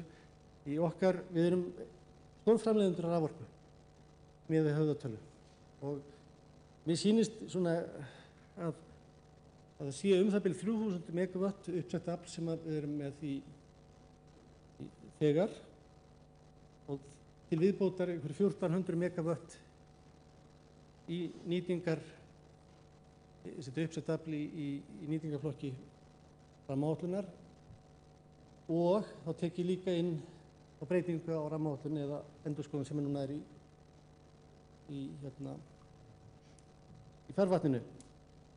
Og þessu til viðbótar eru fjölmargir kostir í byggðflokki sem vantarlega einhverjir af þeim fara í nýtingarflokk. Og þetta segir mér bara að það er bara heilmikið í pípunum. Þarna er ekki vöntun á ákvarðanatöku. Það er bara hellingu til. Og þessu til viðbótar eru fjölmargar smávirkjanir sem í undirbúningi og koma ekki inn í rammaáætlun. Og ég held að ég muni það rétt að þessi inn á borði okkar núna sem eru minni en 10 megawatt. Ég man eftir einhverjum 5 eða 6 slíkum virkjunum sem eru núna bara á okkar borði og sem samanlagt eru 30 megawatt í uppsett afli. Þannig að þið sjáu þetta margt að gerast. heilmikið úr að móða. En ákvarðanir allar virkjanir sem eru 10 megawatt eða stærri fara gegnum rammaáætlun og sem Alþingi staðfestir og samþykkir. Og í skipulagsgerð sveitarfélaga sveitarfélögin þurfa að taka þessar áætlanir, þess að sé virkjunarkostur í nýtingarflokki, þá fyrir það síðar fer hann inn í aðskipulag viðkomandi sveitarfélags. Þau hafa svona ákveðin umþóttunartíma, en svona meginreglan er þetta. Og þetta er það sem að svona pólitíska umhverfi hefur samþykkt. Hér var tíðrætt orkustefnu í morgun. Ég held að hún svona til viðbótar við þessa mynd, hún geti fyllt inn í það sem við okkur vantar. Og Guðni segir að við höfum ekki skoðun á því hver kaupir orkuna. Ég veit ekki alveg hvort það er alveg stenst hjá honum, en við hljótum að hafa skoðun á því hvort við erum að flytja raforku til Evrópu eða hvað. Það er samfélag, ég trúi ekki öðru, en það er svona mín prívat skoðun. En aðeins sem umhverfismat, því þetta er svona, menn tala svolítið oft neikvætt umhverfismat. Þetta sé svona íþyngjandi og þungt ferli. Vissulega, þetta getur verið það, en hérna ég held að þetta hefur marga kosti líka. Og við getum alveg hugsað það að umhverfismat það er misnákvæmt eftir í ákvaða stigi, hvað ákvarðanir að taka. Nefnir rammaáætlun eða kerfisáætlun, hún fer í gegnum umhverfismat áætlana sem er tiltölulega grunn og almennt og er ætluð til þess að hjálpa til við að móta þessa stefnu. En svo aftur móti í framkvæmdamati, til dæmis fyrir línuleið eða þvíumlíkt, er þetta auðvitað mun þyngra og nákvæmara. Og hérna, umhverfismati hefur líka þann kost, þetta sem Guðmundur að nefna, þáttaka almennings. Mjög mikilvæg þáttur í þessu, að fólk, almenningur, hagsmunaaðilar fái aðkomu að ferlinu strax, og reynslan sýnir, allavega erlendis víða, að þetta er gott tækifæri fyrir framkvæmdaaðila að kynna sín áform. Fá spurningarnar, svarað, kynna, og það er til þess að fá ekki þessi viðbrögð endan á ferlinu. Það er svolítið mikilvægt. Svona öllu jöfnu. En það er, já, aftur beint í efni fundarins. Það er, ég held þegar kemur að ákvörðunum raforkuflutningskerfið, finnst skipulag, þá erum við með vorum, sérstaklega, það er mjög batnað mikið, frekar ómótað og óþróað, lítt þróað kerfi. Ólíkt við orkuframleiðsluna. Sem dæmi það er ekki mörg ár síðan að kerfisáætlun Landsnets var bara nokkurs konar innanhús eða starfsáætlun fyrirtækisins Landsnets. Og hérna var ekki umhverfismat eða því líkt. 2013 breyttist það voru ráðherra úrskurðaði að hún skuli háð mati og margt hefur breyst síðan, mjög margt, og svo kom 2015, já, og svo kom þessi breytingar á raforkulögum í kjölfarið sem gefur kerfisáætlun hennar status svipað eins og rammaáætlun. Sveitarfélögin skulu taka kerfisáætlun upp í síni áætlunum, skipulagsáætlunum, svipað eins og rammaáætlun. Og þó með þessum umþóttum tíma. Þetta er auðvitað mjög myndi segja, stóra breytingar á þessu kerfi.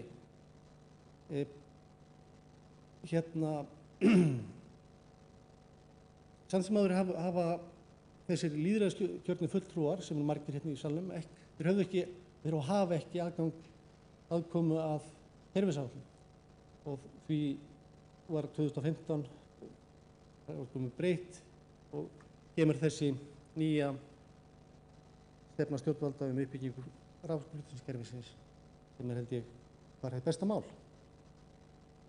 En það eru auðvitað margar grundvallarspurningar sem verður að fást við í tengslu við raforkuflutningskerfið og sem að lúta svona ákvarðanatöku sem að ég held að kjörnir fulltrúar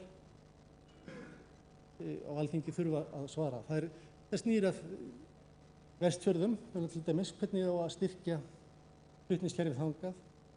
Þetta snýr að viðmiðum hvenær við setjum í jarðstrengi sem eru takmörkuð gæði, virðist vera, og fleira. Ég held að þetta sé mikil bót að fá þessa stefnu. En það er þó að margt sé líkt með raforkuflutningskerfinu og raforkuframleiðslunni, þá er ég samt að koma að einu. Það er sem er alveg ólíkt og það er að við höfum með eitt framkvæmdaraðila sem hefur með höndum alla framkvæmdir í meginflutningskerfinu. Og ég vona að þetta enginn taki orð mín illa, en við þurfum þess vegna sérstaklega að vanda okkur alveg gríðarlega vel og ég sé það bara á þessu kynningu sem var hérna áðan að Landsneti að gera það. En það ríður svo mikið á og sagan sýnir það að það skiptir miklu máli að vanda undirbúning, greiningar þannig að skapi sátt framkvæmdir og áætlanagerð. Og ég held að svona aðkoma almennings, hún hafi bætt þetta ferli. Hún hafi bætt og þrátt fyrir menn séu þreyttir einhverjum kærum og kæruferli, þá þegar uppi staðið þá bætir ferlið. Og ég sé mikla framþróun í verklagi og nálgun hjá Landsneti og bara kynningin hérna áðan ber vott það. Aðeins kannski svo á lokum ætla ég að vera með nokkra punkta og það sem ég kom að í upphafi með þessa ákvörðunartökuferli okkar sem við þurfum alltaf að vera að endurskoða skoða og regluverkið okkar hvernig við getum bætt og lagað. En ég held að við þurfum að bara gera okkur grein fyrir því stórar framkvæmdir þær þurfa langan undirbúningstíma og við þurfum samt að passa upp á að allt sé skilvirkt og virki vel hjá okkur og það er auðvitað óásættanlegt að stórar framkvæmdir í innviðaframkvæmdir séu á floti og náist ekki niðurstaða svo árum skiptir. Það er auðvitað algjörlega óásættanlegt en ég held að við þurfum að og auðvitað þurfum þá að breyta einhverju ef það gerist. En við þurfum líka að standa svona traustum fótum svona í stefnumótun og ég held að þurfum að koma alveg skýrt frá kjörnum fulltrúum, til dæmis hvenær hagsmunir orkuflutnings eiga að ganga framar öðrum hagsmunum ef þeir rekast á. Þá er ég að tala ferðaþjónustu, náttúruvernd og einstaka Þetta er ákvarðanir sem einstök sveitarfélög eða kerfisáætlun eða Landsnet á mjög erfitt með að taka. Og þetta þurfum held ég bara að koma mjög skýr skilaboð eða viðmið þetta. Takk fyrir.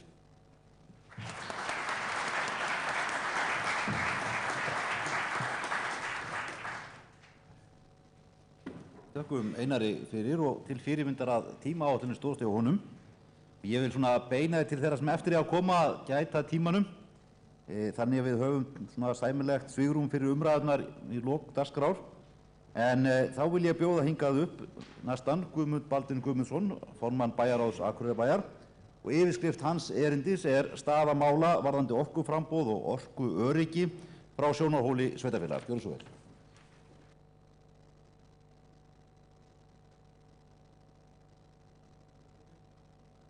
Ráðherra líka, en hann ekki í salnum, þingmenn og góði fundamenn. Yfirskrift mín á þessum erindi staða mála varðandi orkuframleiðslu, orkuframboð og orkuöryggi frá sjónarhóli sveitarfélaga. Nú ætla ég að koma upp einhver glæðum. Ásmunni, hvernig var það fyrir á því? Til þess og sláðu svo nafnum þitt.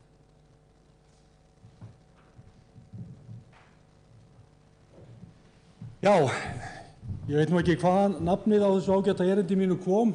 Við héldum hér málþing á síðastliðnu sumri á vegum Eyþings, þar sem við vorum að ræða svipuð málefni og þá kallaði ég erindi mitt Kviknar á perunni.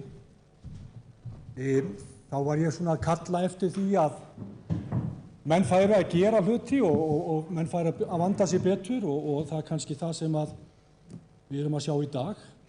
Það er líka ánægjuefni að á þessu málþingi sem láðist á okkar málþingi er að nú eru hér fulltrúar frá Landvernd eða náttúrusamtökum og bændum koma með sín sjónarmið. Það sé afar mikilvægt þegar við tökum þessa umræðu. En ég ætla aðeins bara að byrja að birta hér sjálfsmynd af mér sem teiknuð var í upphafi þess þegar ég hóf þátttöku í pólitík og fór að koma að því sem heitir raforkumál. Það verður að segjast eins og að þetta var fyrir mér afar snúið. Þetta var kannski ekki bara fyrir mér, ég held að þetta hefði bara verið fyrir okkur öllum. Þess að það var bara ekkert ljóst á þessum árum hvert menn voru að stefna. Það var bara algjört reiðileysi í þessu að mínu mati. Við stóðum hér frammi fyrir því á þessu svæði að horfa fram á orkuleysi. Síðan eru liðin 8 ár. Það hefur bara því miður lítið gerst. Því miður.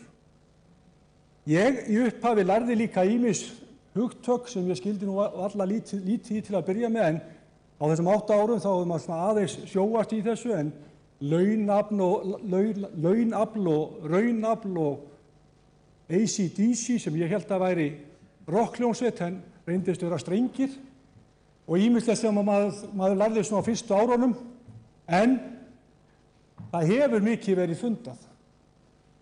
Við höfum fundað með ýmsum aðilum, Landsneti, þingmönnum, stjórnmálamönnum, Rarik, Orkustofnun á þessum 8 árum. Og eins og ég sagði áðan, það hefur lítið gerst. Í upphafi horfðu menn mjög til Blöndulínu 3. Það var talin leiðin sem við áttum að byrja á og Landsnet var að vinna að þeim málum. Það verður bara því miður að segjast að Landsnet gerði bara upp á bak í þeirri framkvæmd. Það er ljótt að segja þetta, Guðmundur, en það er mitt mat að menn hefði bara hreinlega fjallu á prófinu og við hrökkluðumst burt. Einfaldlega vegna þess að menn tóku ekki og gerðu ekki nógu vel undirbúningsvinnuna. Ég held að það sé stóra málið.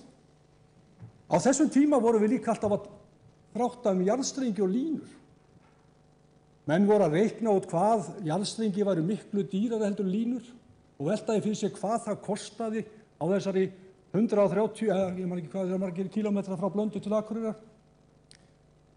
En þá var enginn að tala um það að það var bara takmarka hægt að koma í jörðu. Menn voru bara búin að reikna hér út alls konar stærðir út frá því að leggja hér jarðstrengi alla leið og reyna að finna út að þetta var 6-falt dýrar og svo framvegis. Og svo þráttuðu menn um það að þetta væri nú ekki svona dýrt, jarðstrengi væri alltaf að lækka í verði og þetta væri bara ekki svona. Það vantaði líka stefnu yfirvalda í þessi mál. Í byggðastefnu talað um það að tryggja raforkuöryggi og landsmanna og atvinnuuppbyggingu. Þessi ekki byggðastefnu heldur drögum að byggðastefnu, hún ekki til. Og það var líka kveðið á það í 2015 að það ætti að koma með þingsályktunartillögu 2016, síðasta lagi 15. október með minnir. Allir vita að 15. október 2016 var uppnámi í stjórnmálum, kannski okkur Framsóknarmönnum að kenna á þeim tíma. Og akkúrat í júní hérna á síðasta ári þá satt Þórdís Kolbrún iðnaðarráðherra og boðaði það að í september yrði lögð fram þingsályktunartillaga. Aftur urðu stjórnarslit. En nú komin í þingsályktunartillaga og því ber að fagna. Nú skulum við bara öll krossleggja putta og vona að stjórnin haldi. En í nýrri þingsályktunartillögu er kveðið á nokkur atriði sem að snerta okkur hér á þessu svæði. Það segir, og nú þarf ég að finna blaðið mitt hérna, eins og það er, í 1. grein að flutningskerfi raforku er hluti af grunninnviðum samfélagsins með sambærilegum hætti og samgöngu- og fjarskiptainnviðir og ein af mikilvægum forsendum fjölbreyttar atvinnu- og byggðaþróunar. Í 3. grein er talað að treysta skal flutningskerfið betur, tengja betur lykilsvæði og tryggja afhendingaröryggi í raforku allt land. Afhendingaröryggi raforku allt land. Í 7. grein er talað styrkingu og uppbyggingu flutningskerfis skal miða að því að auka afhendingaröryggi raforku á landsvísu með sérstaka áherslu á þau landsvæði sem búa við skert orkuöryggi. Nákvæmlega það sem við erum að upplifa. Og í 8. grein er talað að tryggja skal að flutningskerfið mæti þörfum fyrir aukin orkuskipti í samgöngum og haftengdri starfsemi, meðal annars að því varðar innviði fyrir rafbíla, notkun raforku í höfnum og raforku til fiskimjölsbræðslna. Allar þessar greinar falla vel að því sem við erum að kljást við hér. Þannig að það má segja að þessi þingsályktunartillaga, hún í rauninni svona styður við það að við getum aldrei sprett upp ermar í þessum málum og komið þessu áleiðis. Vísu er þarna í 4. grein talað að ekki skal ráðast í línulagnir yfir hálendið. Þannig að svona kannski, ég ætla ekki að gera stórmál úr því hér í dag, en þetta er svona kannski skýtur svolítið skökku við með það, það er svona kannski markmiðin í þessari þingsályktunartillögu. En menn hafa rætt það hér og ég ætla ekki að fara að gera mál úr því. En hver er staðan hjá okkur? Staðan er bara grafalvarleg. Ég get sagt illu að fundarstjóra það að ég get stytt málum mitt aðeins vegna þess að sumt af því sem ég ætlaði að segja kom fram hér í vídeóinu áðan. En staðan er grafalvarleg og við erum bara hérna, búum við bæði orkuskort og afhendingaröryggi er ekki tryggt. Og þetta gerir það verkum að við getum ekki boðið hingað til okkar atvinnufyrirtækjum sem vilja koma hingað á svæðið. Við höfum fengið fyrirspurnir, við höfum þurft að neita og ég bara hugsaði daginn þegar ég sá Dag B. Eggertsson. Ég hefði svo gjarna vilja vera í hans stöðu, rétt fyrir kosningar, að skrifa undir samninga gagnaver á Korputorgi. Þetta bara er engin möguleiki fyrir okkur, engin. Því miður. En þessu verður að breyta. Í áðurnefndu fundi í júní, þá var Guðmundur Ingi forstjóri Landsnets, þá bara talaði hann tæpitungulaust það að eitt af því sem við þurftum að gera væri að huga að dísilrafstöðum. Og við sveitarstjórnar fólk vorum á fundi hér í morgun þar sem var verið að kynna fyrir okkur skýrslu sem að AFL lét nýverið gera. Það sem talað að væri hægt að svona setja plástur á kerfið hjá okkur í dag með því að koma upp 10-20 megavatta dísilrafstöð. En við sjáum það náttúrulega alveg að dísilrafstöð er galin hugmynd í samfélagi þar sem við hefum nógar hreinni orku. Við þurfum bara að tryggja þessa orku til framtíðar. Við þurfum að ná tengingu inn á það svæði og við þurfum að búa hér í samfélagi sem við viljum búa í, sem hefur tækifæri til vaxtar og þróunar. Og það verður ekki gert nema með því að bæta flutningskerfið. Við þurfum núna að snúa bökum saman og koma Hólasandslínu í virkni. Ég tók eftir því að Guðmundur Ingi talaði 2021, 1920, sem við talaði 2021, aðrir 2023. En hvað það? Við þurfum að snúa bökum saman. Og nú ætla ég aðeins að taka Landsnet aftur, kvartaði því áðan og þess að þeir hefur ekki staðið sér vel í Blöndu, en Guðmundur bendir réttilega á það að Landsnet hefur tekið sér tak á síðustu 3-5 árum eins og hann sagði. Og vinnubrögðin við Hólasandslínu eru bara allt önnur. Nú er búið að stofna verkefnaráð, þar koma sveitarstjórnarmenn að, Hér áður fyrr, þegar var að vera að tala um Blöndu, þá var að vera að funda með sveitarstjórnum í sitt hvoru lagi og misvísjandi skilaboð, sem var bara ekki gott. En núna sitja allir við sama borð og við getum spurt gagnrýninna spurninga og fengið svör. Þetta afar mikilvægt. Þess að ég tel að mikilvægt, það sé mikilvægt til þess að ná þessu öllu saman í gegn, það að eiga samtalið. Og Landsnet hefur farið í það að ræða við alla bændur og landeigendur á línuleiðinni, kynna þetta fyrir þeim. Og það skiptir verulega miklu máli. Þannig að ég segi það hér, ég hrósa Landsneti fyrir þessa vinnu og ég hef gert það áður. Og eins og hann sagði við mig hérna, ég man ekki hvað hann heitir, félagi minn í Landsneti, daginn, tók ég hendina með eftir fund sem haldið var á Greifunum og sagði, ég verð bara að taka í hendina, það er ekki oft sem að okkur er hrósað. En það ástæða til í þessum efnum. En hvað höfum við svo verið að gera á þessu svæði? Við höfum svo sem ekkert setið aðgerðalaus. Við höfum sett athugun með smávirkjanir á svæðinu í skoðun. Það gerðum við að áeggjan Ernu hjá Orkustofnun og Atvinnuþróunarfélagið hefur verið að vinna skýrslu þessi efni. Það eru vissilega möguleikar til að bæta hjá okkur ástandið. Og auðvitað eigum við náttúrulega líka að huga að því. Vegna þess að jafnvel þó við fáum tengingu, þá þurfum við líka að velta fyrir okkur hvernig við ætlum að sjá framtíðina fyrir okkur. Við verðum að hugsa lengri heldur en bara næstu 10, 15, 20 ári. Við verðum að hugsa til framtíðar. Við höfum líka verið að ræða vindmyllur. En það virðist vera eins og að vindmyllur séu pínu á Íslandi skammaryrði. Það vill enginn sjá þetta. Og mér finnst einhvern veginn eins og að vindmyllur séu svona jafnvel í lægri flokki heldur en raflínur. Eða skal ég sér möstur. Þannig að ég veit ekki hvert við förum í þeim efnum, en ég heyrði hér áðan að menn eru samt að skoða það. Og eins og ég sagði það áðan, þá höfum við líka verið að ræða dísilrafstöðvar.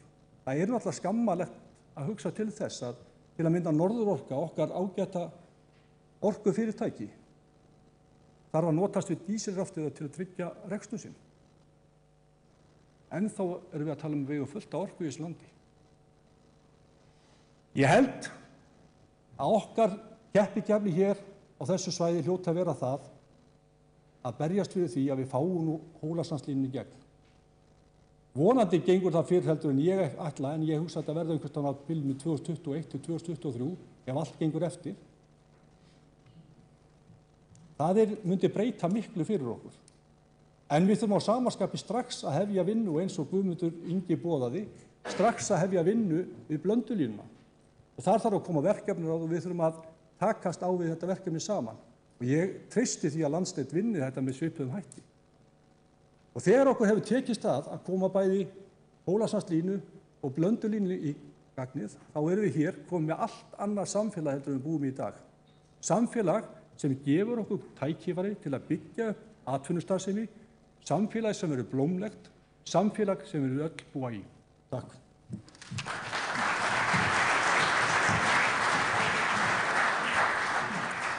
Það er ástæða til að þakka sérstaklega fyrir tímasetninguna eða hversu langa tíma ræðan tók. En ég ætla að segja það hér á eftir þegar við förum í umræðurnar, þá munum kannski byrja á því að leyfa Guðmundi bregðast við því sem að Guðmundur sagði, þar segja ekki þeim þættinu sem snýr á hrósinu, heldur því sem að fyrr var rætt gagnrýni. En áður við komum í kaffi að því að nú nefnt hér með vindmyllur. Það væri svolítið skammaryrði. Mér var eins og sögð saga af Íslendingi sem að sá fyrsta skipti vindmyllu suður í Hollandi og beðinn að lýsa vindmyllunni. Og hann lýsti henni svona. Fyrst var spýta, svo var spýta, svo var spýta í kross. Og það auðvitað bara eitt af þessu sem við kannski ættum að læra aðeins meira og átt okkur betur á hvernig á að nýta. Og það ágætt að velta því aðeins fyrir okkur meðan við fáum okkur svolítið kaffi. Og það búið að setja og koma fyrir kaffi í borðið þarna út í enda og við ekki að standa aðeins upp, við höfum gott að því, fá kaffi og setja svo aftur niður og halda áfram.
þá fer að hefjast síðari hlutin hjá okkur.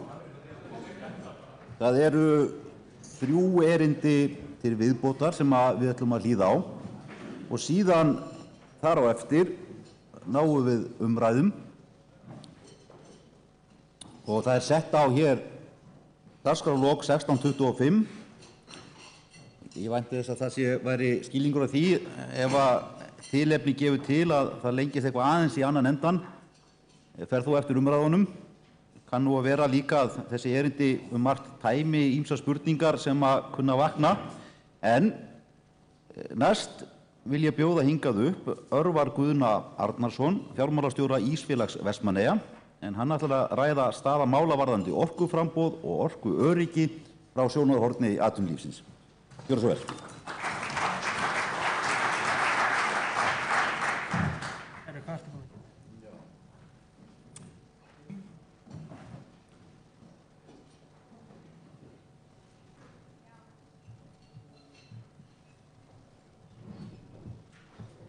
Góðan daginn. Ég heiti Örvar Guðni Arnarsson og er fjármálastjóri í Ísfélagi Vestmannaeyja. Og ég ætla að vera talsmaður vælubílsins, eins og við réttilega erum kölluð. Ég ætla að fara yfir þrennt, það er annars vegar orkumál fiskimjölsverksmiðja, mikilvægi raforkuöryggis og með þrjú ætla ég að tala þess hið opinbera. Ég mun nota tækifæri hérna til þess að vera með rökstutt væl, alls ekki órökstutt, því að ég tel að órökstutt væl sé bara að kalla nöldur í dag og ég nota iðulega öll tækifæri til þess að vera með smá áróður. Ísfélag Vestmannaeyja er stofnað 1901, það er með 250 starfsmenn og við erum með starfsemi á 2 stöðum á landinu, það er að segja í Vestmannaeyjum og hér á Þórshöfn sem er svona aðal ástæðan fyrir því ég er komin til þess að tala. Og svona sem dæmi þá bara ef við uppsjá fyrirtæki eins og við erum, að við framleiðum mjög mikið magn á fáeinum dögum. Það er síld og síldarflapsar og loðna og loðnuhrogn og lýsi og mjöl og makríll og bolfisk. Og við gætum svona, þetta eru svona cirka about 1500 kaloríur á mann á hvern Íslending á hverju ári, á hverjum degi. En við getum svona cirka með kartöflum og gulrótum og þannig haldið okkur á lífi. Það myndi kannski saxast verulega á hjörðina loðnubresti. Og þetta er gaman svona, þetta er aðeins bara til upplýsinga að þá væri þessi pakki, það myndi kosta svona 100 krónur án vask, heildsöluverð, brettavís, svona dagsskammtur af þessari orku.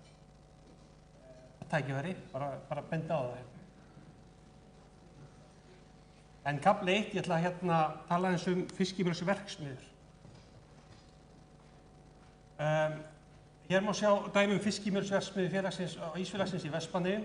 Þetta er mikil og stór verksmiðja sem vinnur það bil 1200 tonn af hráefni á dag. Slík verksmiðja þarf mikla orku, 20 megavött af uppsettu afli. Við getum fengið náttúrulega þessa orku úr rafmagni eða olíu, eða eins og norðmenn gera mikið, eða Danir, þeir eru í gasi. En síðustu ár hafa nær allar fiskimjölsverksmiðjur á landinu tekið upp rafmagn. Og í þessum samanburði má segja að Ísfélagi líti frekar illa út. Við erum þessi 2 stóru olíudropar hérna á myndinni og svona ástæðan er mestu leyti svo að það bara ekkert verið rafmagn í boði á borðstaði. Vinnslustöðin hingað til fengið það litla rafmagn sem þeir hafa getað nýtt sér. Og hluta af þessu náttúrulega það að flutningskerfi til Þórshafnar er ekki nema 6 megavött á meðan að þorpið og er að nota svona 5-6 megavött í topp. Við erum alveg full lestu þarna. En við hins vegar notum umhverfisvænasta orkugjafa í heimi samt sem áður. Við séum ekki rafmagn. Og hljómar brjálæðislega crazy en við notum verksmiðjuolíu sem er mestu leyti endurunnin olía, þar að segja það fellur alltaf til úrgangsolía úr skipum og bílum. Þessi úrgangsolía er hreinsuð, hún er mæld, með fín gildi, hún er blönduð síðan með annar olíu og við brennum þessar olíu og í rauninni meðan við erum með bíla eða skip eða eflaust þú flugvélum líka og smurolíu og allt þetta þá fellur þessi olía til og því minna sem við flytjum þetta því umhverfisvænna það að brenna henni á landi. Bara flytja hana sem minnst. Þannig ég leyfi mér svona og set svona gras neðst til þess að nota triksin í bókinni, nota græna litin. Og það hluti þess, ég ætla aðeins að tala eftir samskipti opinberra stofnana líka. Og ég fer aðeins betur inn á það. En við erum í þessari umhverfisvænu olíu, eins og Haraldur hljómar, og fáum ekki rafmagn til þess að rafvæða mjölverksmiðjurnar og spurningin er eitthvað vitið að fara í rafmagn fyrir okkur. Í dag má segja þetta sé sirka bát svona. Það þurfa allir að vera með olíuketil vegna þess að það þarf alltaf að vara kerfi, þannig að það kostar ekkert að hafa olíuketil. Það kostar svona fyrir hverja verksmiðju svona 400 til 600 milljónir að koma upp rafmagnsbúnaði. Rafmagnskatli og lögnum og það eru loftþurrkarar sem þarf að skipta og ýmislegt. Þannig að þetta er kostnaður. Það kostar í dag svona sirka bát kílóvattstundin. Og ég er að bera þarna olíudropan, það er svona 5,8 krónur miðað við tiltekna nýtingu, miðað við svartolíu, með kolefnisgjöldum, án virðisauka, meðan það kostar eiginlega það sama í dag í rafmagni, með öllum kostnaðarliðum. Og þetta er eiginlega svona upphæðið af svona kafla sem ég með núna sem ég kominn þá í vælubílinn og ég ætla aðeins að útskýra það að því að ég hef svona margir inni að hugsa með sér að geta þessi stóru uppsjávarfyrirtæki bara að borga. Búið að vera að borga fullt eitthvað narð. Þannig að þetta var svona intróið á vælubílnum.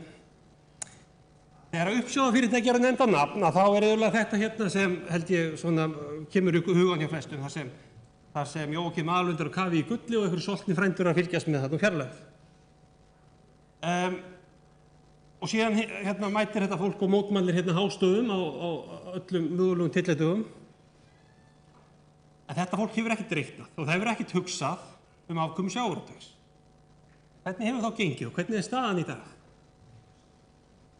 Það er búið að vera meiri háttar lækkanir á síldarverði frá toppi reyndar 2011, svo var frábært ár.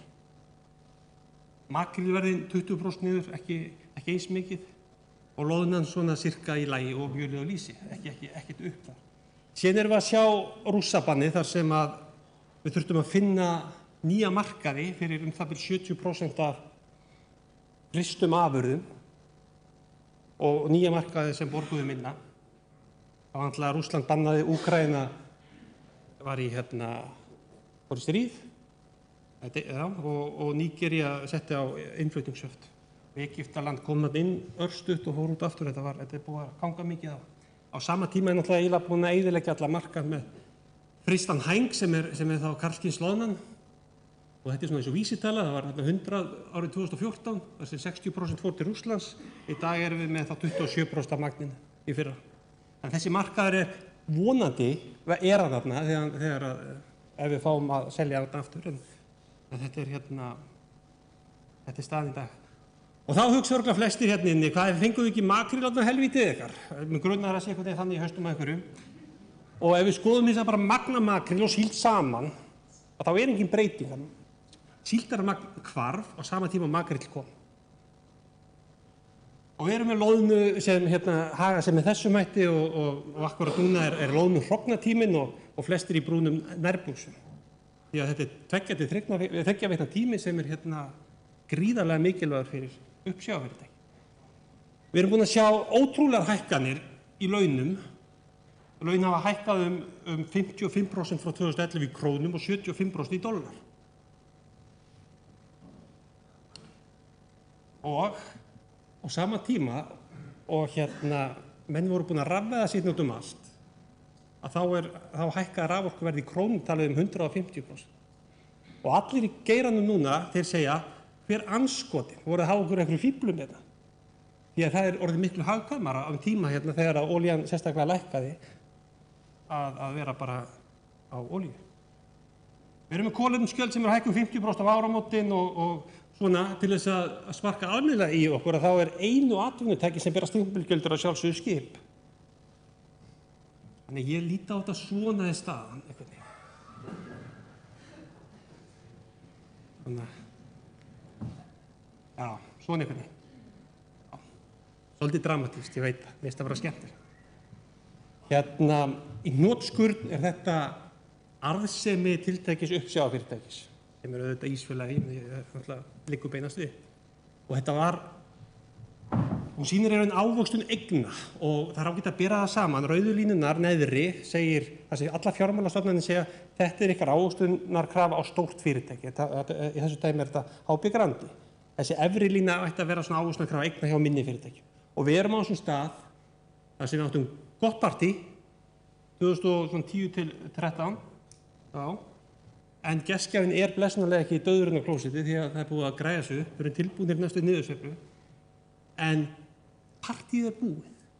Og það er ekkert eitthvað hérna, já, við skulum bara neyða það í rafmagn með því að hækka að skatta það. Það fyrir bara ekkert hægt lengur. Þannig er það. Og þessi hérna, ég held að flestir forsvarsmenn sjávarútvegsfyrirtækja hafi mist andlitið þegar þessi frétt kom núna 1. mars þar sem kom fram að meiri hluti vill lækka veiðigjöld. Og ég gulmerti þarna en lækka gjöldin sko bara litlar og meðalstórar. Þessi krúttlegu, þessi flottuhyrirtæki, fínu smábátaútgerðar. Og af hverju er það? Það er náttúrulega vegna þess að langstærsti hluti þessa vælubíls sem eru þessi smábátaútgerðir og litlar útgerðir eru að finna verulega fyrir þessum áhrifum. En þetta eru líka þessi stóru. Það er bara ekki einhvern veginn eins og allt að verja okkur. Þannig að staðan, látum þess að stóru bara borga þetta. Það er ekki svo einfalt. Þannig ég er með ákveðin skilaboð í guðanabænum hugsið einu svona ævin samkeppnishæfni útflutningsfyrirtækjanna og það er ekkert endalaust að sækja peningi vasa stærri sjávarútvegsfyrirtækja. Þetta var kafli 1. Og ég er svona næst í búið með vælið. Kafli 2 er rafmagnsöryggi og það sem að Guðni náttúrulega þóst að flækja það fyrir mér með því að setja 5 flokk á rafmagnsöryggi. En ég er kannski að tala 2 þeirra. Og þetta er líklega svona helst ástæðan fyrir því að það er óska eftir mér einna þótt að ég sé nota tækifærið. Á Þórshöfn vorum við núna í desember að fjárfesta fyrir cirka 200-300, einhverja 100 milljóna í loðnu, til þess að vinna loðnu, hrogn. Vorum uppfæra búnaðan okkar. Og núna akkurat eru bara loðnu veðar í gangi, þetta eru 3 veitna tímabil. Gríðarlega mikilvægt. Ef að rafmagn myndi fara þegar við varum að landa úr okkar skipum með einhverjum skipum annarra á þessum tíma á Þórshöfn, þá erum við líklegast ekkert að fá þau viðskipti aftur á áriðinu. Því að þetta er svo krúsíalt að geta unnið hratt úr þessu skipi svo að komist aftur á sjó því að það eru allir einhvern veginn í algjöru stressi og ég veit að þetta er ýktasta myndin þegar kemur uppsjávarfyrirtæki. En bara svona, það má segja hver dagur skiptir máli. Og það er já, og ég verð þó að segja að sko, síðust ár hafa verið fín, hafa lítið verið að fara niður rafmagn í okkur á Þórshöfn. En á sama tíma höfum við verið að sjá skelfilega lélega nýtingu á svona tölvum þegar bara að hrynja hjá okkur út af einhverjum svona sveiflu í orkunni þarna. Ég skil þetta ekki en ég skilst að þetta hangi saman með því að það er allt full nýtt í toppi og þetta hangir með þessu vandamálum sem eru hérna fyrir norðan. Og við erum eiginlega að byrja þetta saman með þessu Vestmannaeyjar sem er hræðilegur staður þegar kemur að þessu sveiflu. Það var það líka. Jæja, heyrðu, kafli 3, hið opinbera. Og af hverju er ég að fara að tala eitthvað opinbera og samskipti Ísfélagsins og opinbera stofnun. Ég ætla að leyfa mér að segja að hluta af þessu öllu þessu vandamál og ekki bara þessu öllu fjölmörgum öðrum eru að það eru svo miklar áherslur á íþyngjandi reglugerðir, ofboðslega há viðmið og stórt eftirlitskerfi og á sama tíma er þetta ofboðslega erfið samskipti við þessar eftirlitsstofnanir. Og ég held að það séu bara lama íslenskt samfélag, ég er bara að vera að segja það. Og þegar að svona framkvæmdastjóra hjá stærri fyrirtækjum eða bara meðalstórum er að hittast og það er búið að rannsaka það fer 38% af tímanum að nöldra yfir opinbera stofnun. Bara rannsókn. Nei, það var ekki rás, trúið því. En það fyrir ótrúlegu tími í þetta. Það er svona ísbrjóturinn. Hvað segir ég? Hvernig er samkeppniseftirlitið að hafa sig núna? Er eitthvað að gerast? 2 ár kannski að svara ykkur bréfi. Þetta er öll umræðan þarna. Bara ofboðslega neikvæð þegar kemur eftirlitsstofnun. Ég ætla að nefna eitt dæmi og svo ég segi að taka þetta dæmi að þá á þetta bara við mjög margar stofnanir. Verksmiðjunar hjá okkur eiga að sjá til þess að ryk sem kemur úr skorsteinum sé ekki yfir 100 míkrógrömm á rúmmetra eins og ég skil þetta. Og eins og allir skil þetta, við fáum heldur ekkert sakalega góð svör þetta allt saman. Þetta er viðmið sem við erum að passa upp á. Og ég tók þessa mynd frá í gær, þetta er bara Grensásvegi, rykmagn, sömu viðmið, míkrógrömm í rúmmetra og við erum allir að spyrja okkur, er þetta samanburðarhæft? Er það þannig að bara þetta viðmið sem þeir setja, sem er sko mælt inn í skorsteini, við höfum ekki farið yfir það ákveðið, að það sé hættulegra að standa við Miklubrautina. Og við spyrjum okkur á þessu og við bara trúum þessu ekki að þetta eigi virkilega vera svona. Og við erum að spyrja okkur líka, hvað ef það kemur önnur fiskimjölsverksmiðja við hliðina á og að tvöfaldast magni er það tvöfald verra, er það ekki hægt? Má það ekki? Við erum að spyrja okkur hvað ef við brennum allan sólarhringinn, allt árið kring. Er það munur á því og brenna í 2 vikur? Og við erum að gati alltaf. Og þetta er ekkit svona svör sem við fáum. Og þess vegna er alltaf þessi umræða, rosalegir hálfvitar eru það hinum megin. Og ég held að þetta er svona kenning hjá mér að þegar 2 hópar, svona eru svona hálfpartíðinu, svona 2 hópar tala eða illa hvort annan. Það er svona ákveðin kenning hjá mér. Það er alltaf hinn aðilinn virðist alltaf að vera hálfviti. En það er svona, og það er á hluta til vandamálið það er ekki samskiptin engan veginn góð. Við erum til dæmis að senda Umhverfisstofnun bréf í janúar í fyrra og við erum að fá svar í desember. Þetta er svona, þetta þarf að laga. Jæja. Og ég spyr mig rykmagn, í fyrra mældust 800 kíló á ryki, geta ekki fyllt þetta kar á einni verksmiðjunni okkar. Ef það verður góð loðnuvertíð, þá er þetta kannski svona 2 kur. Það er ekki hugmynd hver eðlisþyngd ryksins er, en ég efast að það myndi fylla 2 kur. Og ég er svolítið að velta fyrir mig allt þetta bras, út af þessu, út af engu á endan. Jæja. Og væri heimurinn ekki aðeins betri ef viðhorfið væri að vinna með atvinnulífinu og leysa raunveruleg vandamál, ætla ég enda þetta á með svona einhverju menda. Jæja, heyrðu, ég ætla að taka 2 önnur dæmi. Við erum með kolefnisgjald og bílar eru með kolefnisgjald og við erum með skipin líka. Og síðan sjáum við einhverja svona frétt. Varðskipin keyptu olíu á varðskipin fyrir 250 milljónir í Færeyjum. Hvað það er krúttlegt. Það verður að kíkja á frændina bara. En það er ekki ástæðan. Það er ástæðan svo að það er ekki hægt að selja skipum eins og erlendum skipum sem eru að koma til Íslands olíu vegna þess bara á Íslandi þarf að leggja á kolefnisgjald. Og þess vegna fer til dæmis án efa varðskipin til Færeyja að kaupa olíu af því hún er ódýrari þar. Og það er þangað siglt. Vegna þess að þið eru búin að útbúa ég veit að kerfið, mörguleyti, er búin að útbúa kerfi sem veldur þessu. Að skipur að sigla til Færeyja til að sækja sér olíu. Og við erum með fullt af útgerðum, norskum, grænlenskum, færeynskum, þau taka ekki eldsneyti á Íslandi nema við þurfum þess. En það er búið að eyðileggja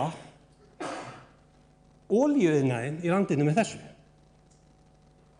Þessi þjónustufyrirtæki geta ekki þjónusta eðlilega fyrirtæki. Við tökum að sjálfsögðu olíu þegar við erum að veiða kolmunna fyrir Færeyjastrendur, þá tökum við olíuna sjálfsögðu í Færeyja.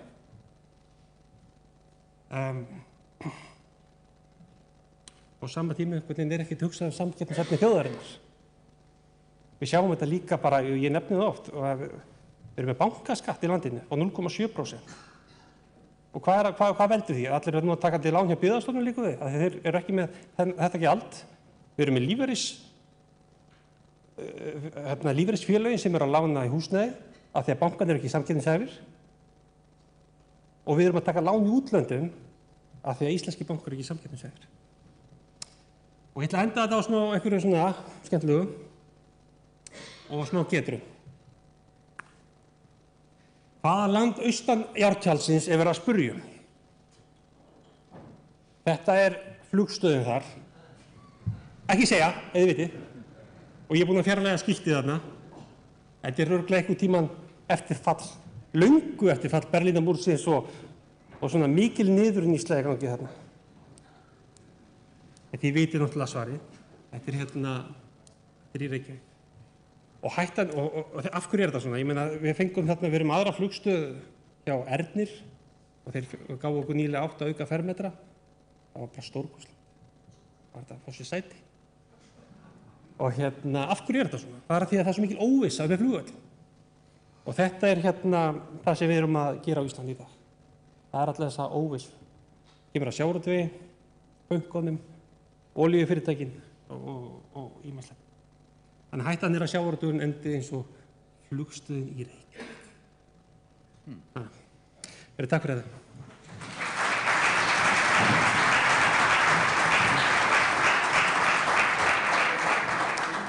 Kærar þakkir Örvar fyrir þetta. Þá erum við komin að Karli Ingólfssyni leiðsögumanni og yfirskrift hans erindis er náttúruvernd og raforkuflutningar. Gjörðu svo vel.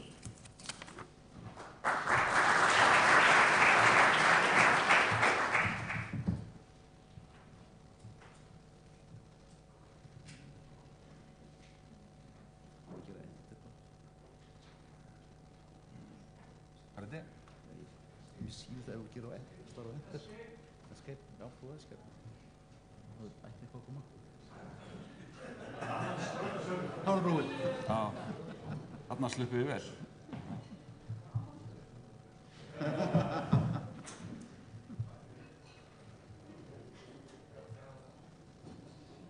Já, komið þið sæl. Upphaflega átti framkvæmdastjóri Landverndar að vera hér með erindi náttúruvernd. En hann er kominn í íhlaupavinnu niður í Skuggasundi og formaður félagsins var forfallaður svo að verkefnið var útvistað til mín. Og eins og þið sáuð, nafnið á erindinu var ekki náttúruvernd, heldur raforkuflutningar og náttúruvernd. Það sem að tala þetta aðeins út frá sjónarhóli leikmannsins og ég er ekki fulltrúi Landverndar. Ég hins vegar hef tengst við Landvernd en ég hef ekki umboð til að vera þeirra málsvari. Og þessi ágæta mynd af raflínum sem eru teknar í jörð þarna þar sem börn eru að leik. Þetta er svona kannski svolítið leiðarstef í þessari umræðu raforkuflutningana. Deilur hvernig á að flytja raforkuna. Ég þekki deilurnar virkjanir og jafnvel stóriðju. Það eru til andstæðingar stóriðju, það eru til virkjana andstæðingar. En ég held þegar þetta er skoðað, þá eru engir andstæðingar raforkuflutninga.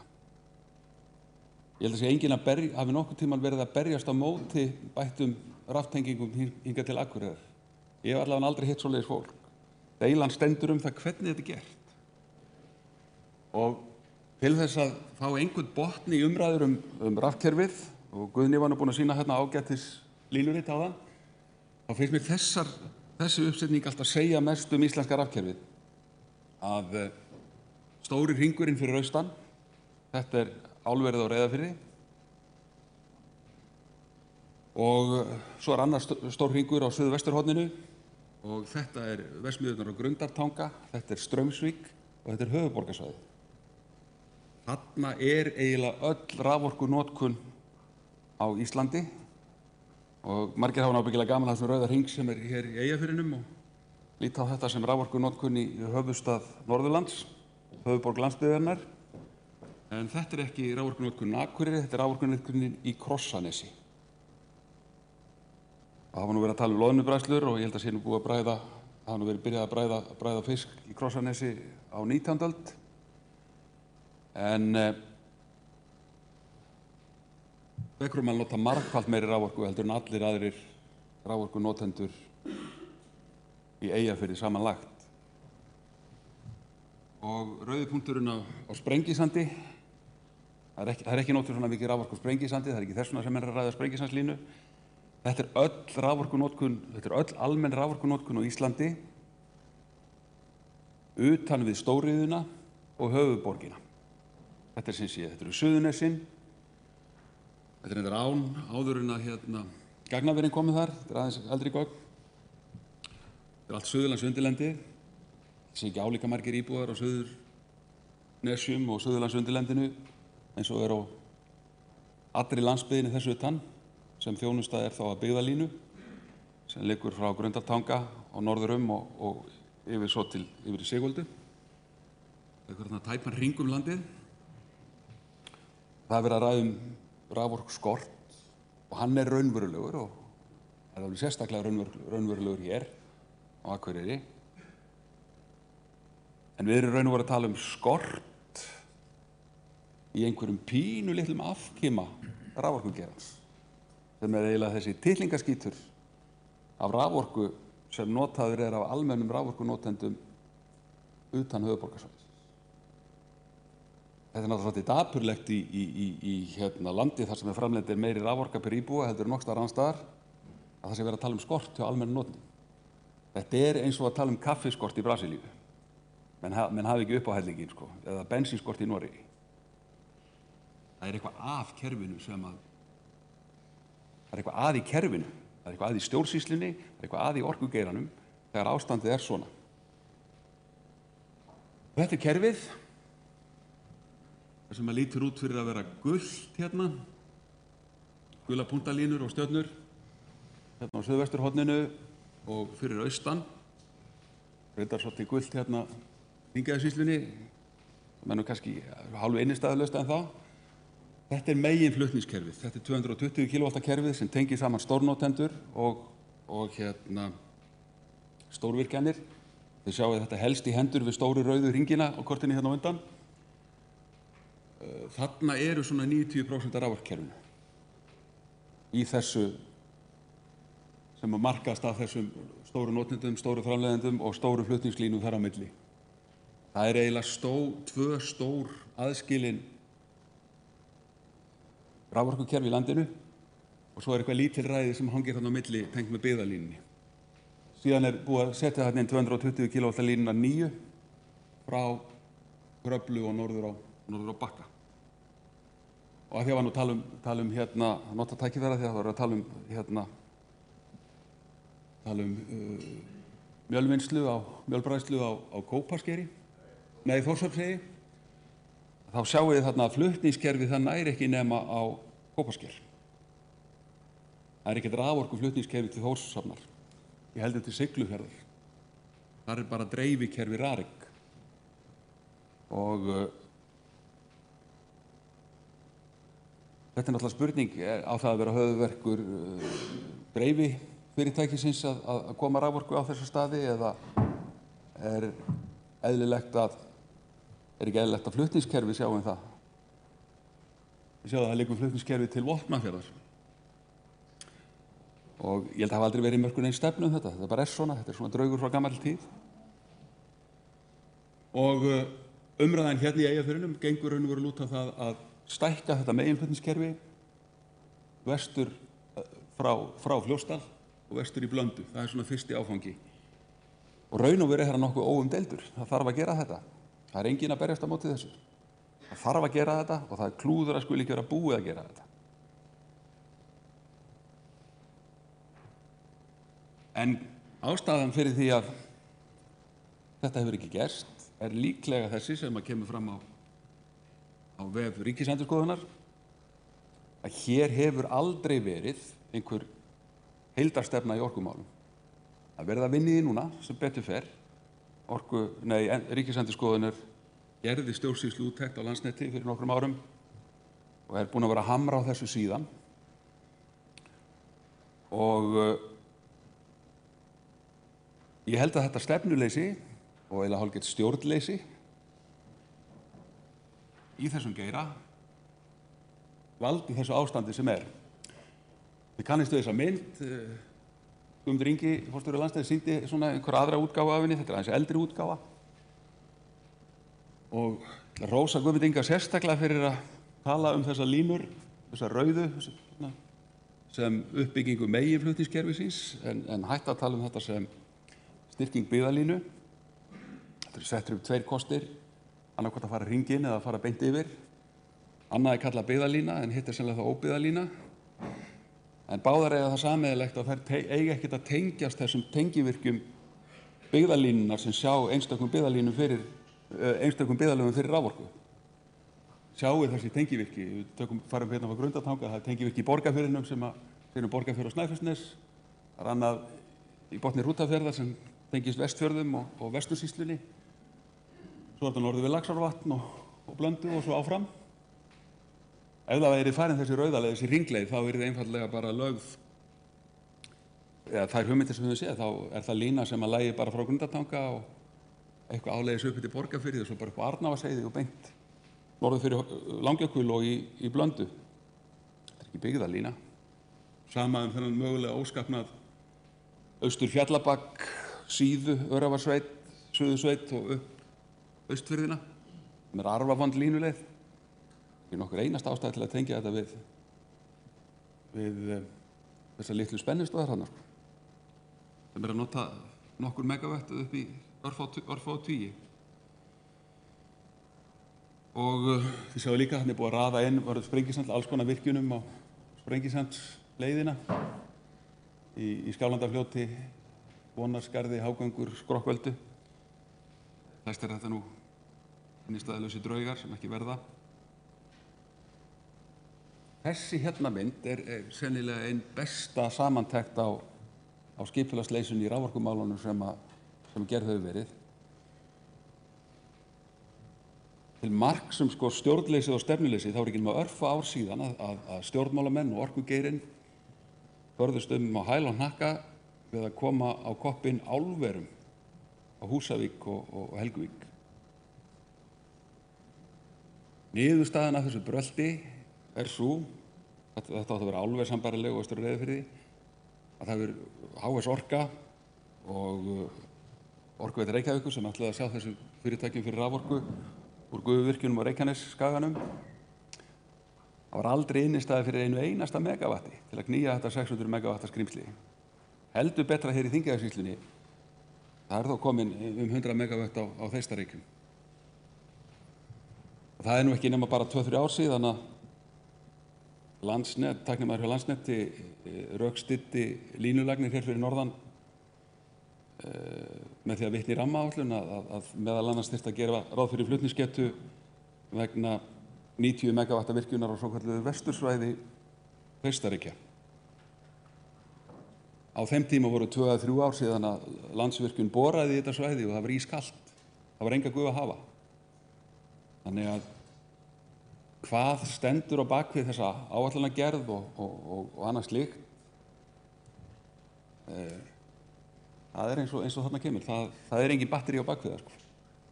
Þessi mynd er næstu því eins góð lýsing á því ástandi sem verið hefur í orkugeiranum.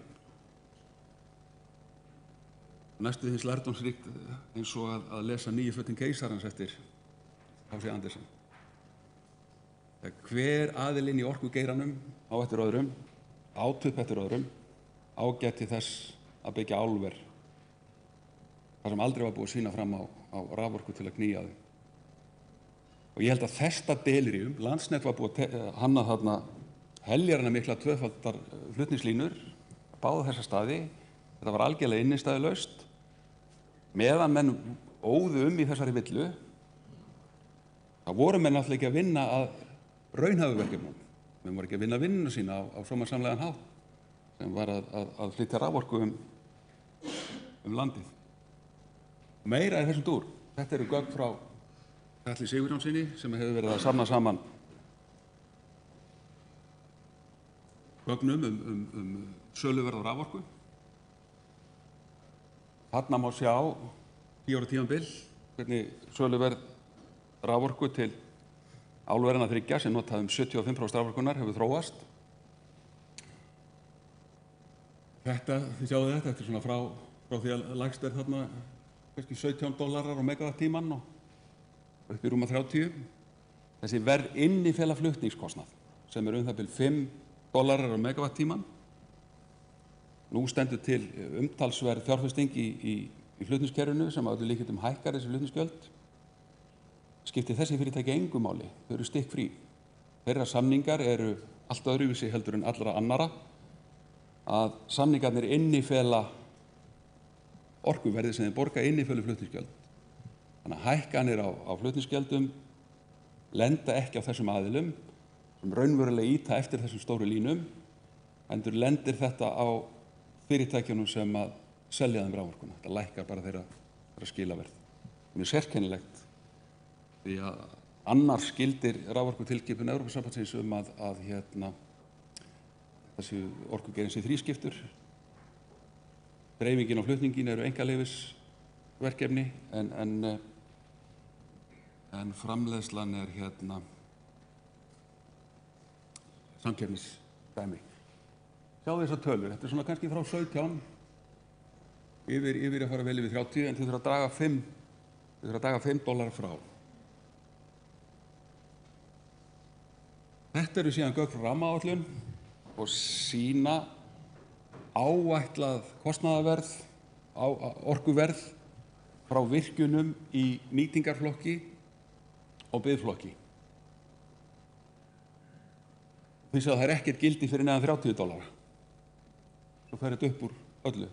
Það var ekkert gildi á fyrirmyndinni yfir $30. Þannig að þetta er náttúrulega stór spurning sem þarf að svara í samfélaginu. Hvert ætlum við að sækja raforku til okkar daglegu þarfa? Ætlum við að sækja það í nýja virkjanir, dýra raforku? Eða er kannski eitthvað að raforkuna hafa hér? Er það kannski grunnurinn að einhverju ásættanlegri arðsemi í raforkukerfinu að taka eitthvað af þessu, svona þegar samningar renna út í arðsamari not? Og menn kannski rökkvi kút ef við eigum að fara eitthvað að draga niður í stóriðinni. Þetta er nú fleiri tugir prósenta útflutningsverðmæta á hverju ári, stærðar en atvinnugrein. Þetta eru nokkur prósent í landsframleiðslunni og innan við 1,5% í þjóðarframleiðslunni. Svona stærðargráðu minna heldur en sjávarútvegurinn annars vegar og ferðaþjónusta. Þetta er svona hálfgerð jaðarstarfsemi. Þetta er nú svona smá yfirlit yfir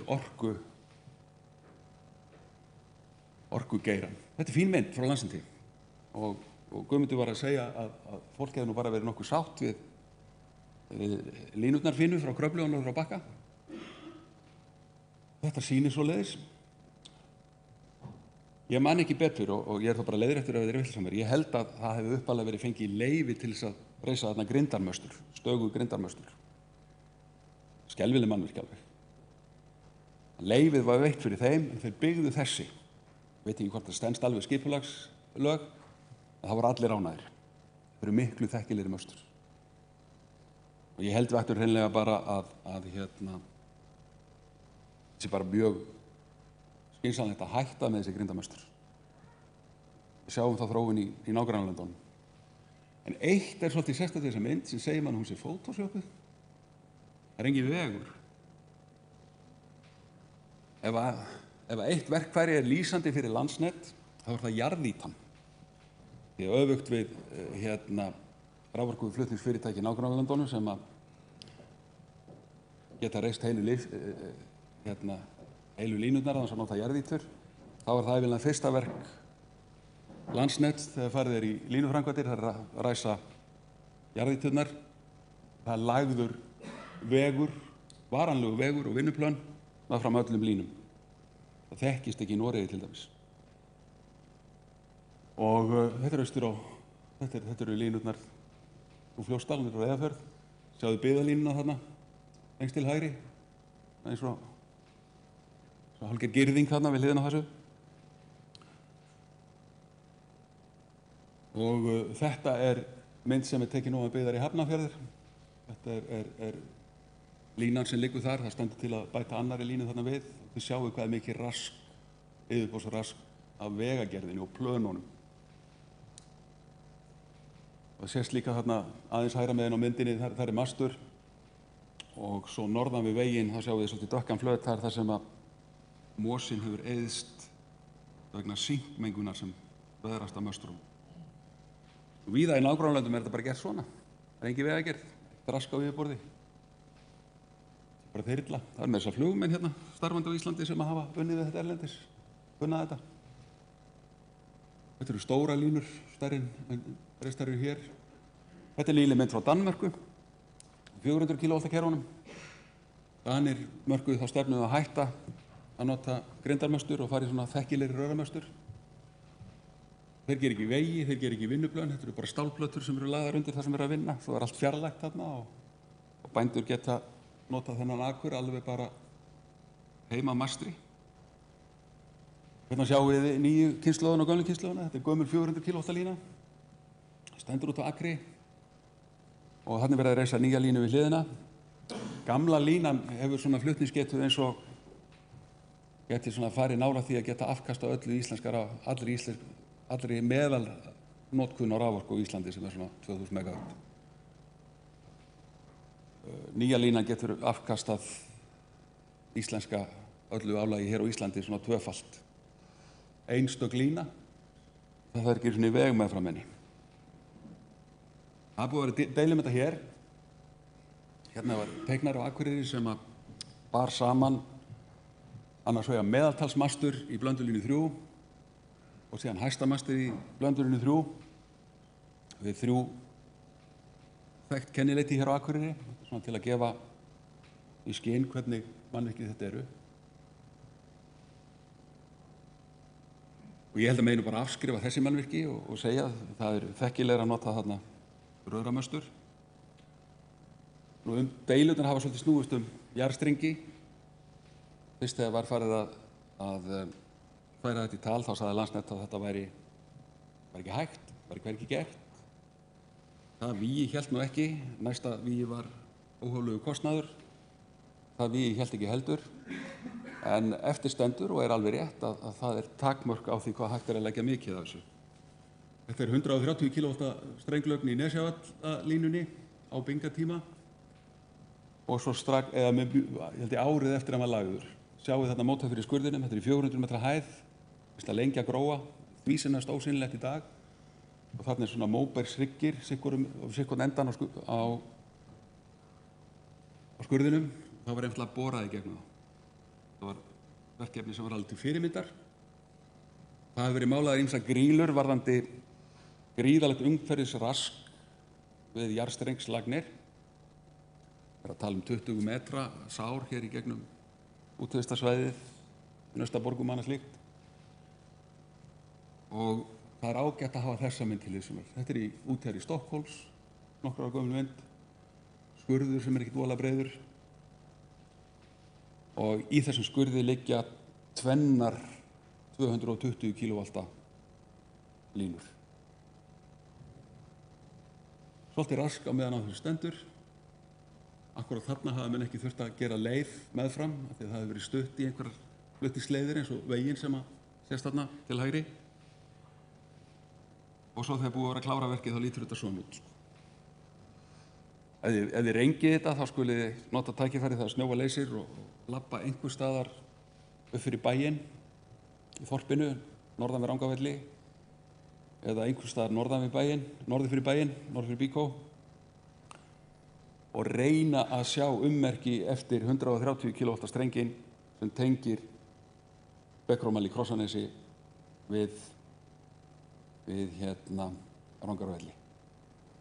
Einhver getur fundið hann svona bara með því að labba þvert yfir og án þess að kíkja á kort, þá má hann rukka með ís í brynju. Og þessi mynd sýnir kannski það sem deilt hefur verið hér í Eyjafirðinum. Áform Landsnets loftlínu eftir endilöngum Súrumýrum og alllangt inn eftir Eyjafirði. Og svo þessi rauða lína sem að heimamenn teiknuðu fyrir mörgum árum síðan sem mögulega jarðstreng. Þetta er raunverulega það sem kemur hérna. Það er mörgum spurningum ennþá ósvarað. Landsnet hefur svona heldur málað svarta mynd af umhverfisraski við þetta. Ég held að það sé ekki raunhæft. Það á algjörlega eftir að gera grein fyrir því hvernig línan kemur niður Bílsársskarðið. Verður það gert með því að setja íturnar á stað og gera þarna varanlegan veg eins og við sjáum víðast. Það er kannski ástæða fyrir þetta hefur dregist allt saman af því að það er ekki búið að eftir 10 ára streð þá er svona grundvallar spurningum ósvarað. En þetta þarf að koma, þetta átti að vera komið fyrir löngu. Það sem menn þurfa virkilega átta sig á þegar menn að ræða þessi umhverfismál varðandi flutningslínurnar og allt það sem kallaðist að vera þungt í vöfum, kæruferli og annað slíkt. Þetta snýst ekki að vera með á móti framkvæmdinni. Umræðan snýst það hvort á að gera hlutina vel eða á að gera það illa. Og það verður að segja það bara alveg eins og þessar tafir, þær eru ekki vegna erfiðra landeigenda eða sveitarstjórna eða einhverja náttúruverndarsamtaka. Það var Sigrún Magnúsdóttir umhverfisráðherra sem rak Landsnet heim með undirbúningsvinnu Blöndulínu 3. Hún stóðst ekki í mál. Til dæmis að algjörlega eftir að gera grein fyrir þessari gríðarlegu vegagerð og efnistöku. Það er Hæstiréttur sem hefur verið að berja Landsnet til hlýðri og er nú bara takast held ég. Þessar tafir eru vegna þess að það hefur verið fúskað í undirbúningnum. Og mér sýnist nú stemmingin vera hérna að við séum að fara að horfa á breytt vinnubrögð. Þannig að umhverfismál varðandi raflínur, þetta er bara spurningum að hafa stefnu, gera hlutina vel. Getraun hérna í lokin. Þekkið þetta merki? Reisuleg háspennulína, miðlunarlón, jöklar sem bráðna og vatnsaflsvirkjun. Þetta er ekki logo Landsnet. Skjaldarmerki Norður-Kóreu. Takk fyrir mig.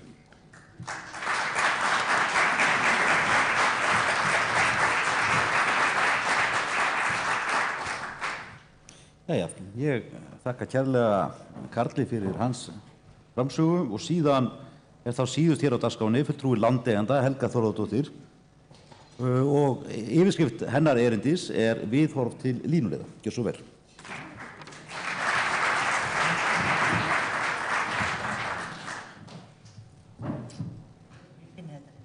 Já, heyrðu.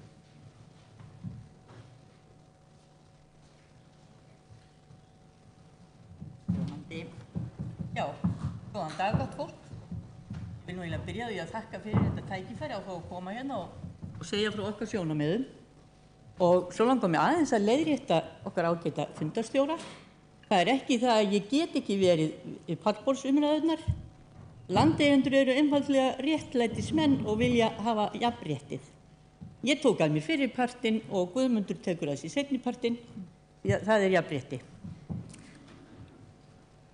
Ég er sem sagt bý á Mælifellsá sem þið sjáið þarna á þessari mynd. Og ég er náttúrulega ekki lífrætt bóndi, ég er með lífrætt sauðfé, það má segja það. Og auk þess er ég skógabóndi. Og ég er ein af þessum áhuga manneskjum að verja löndin okkar.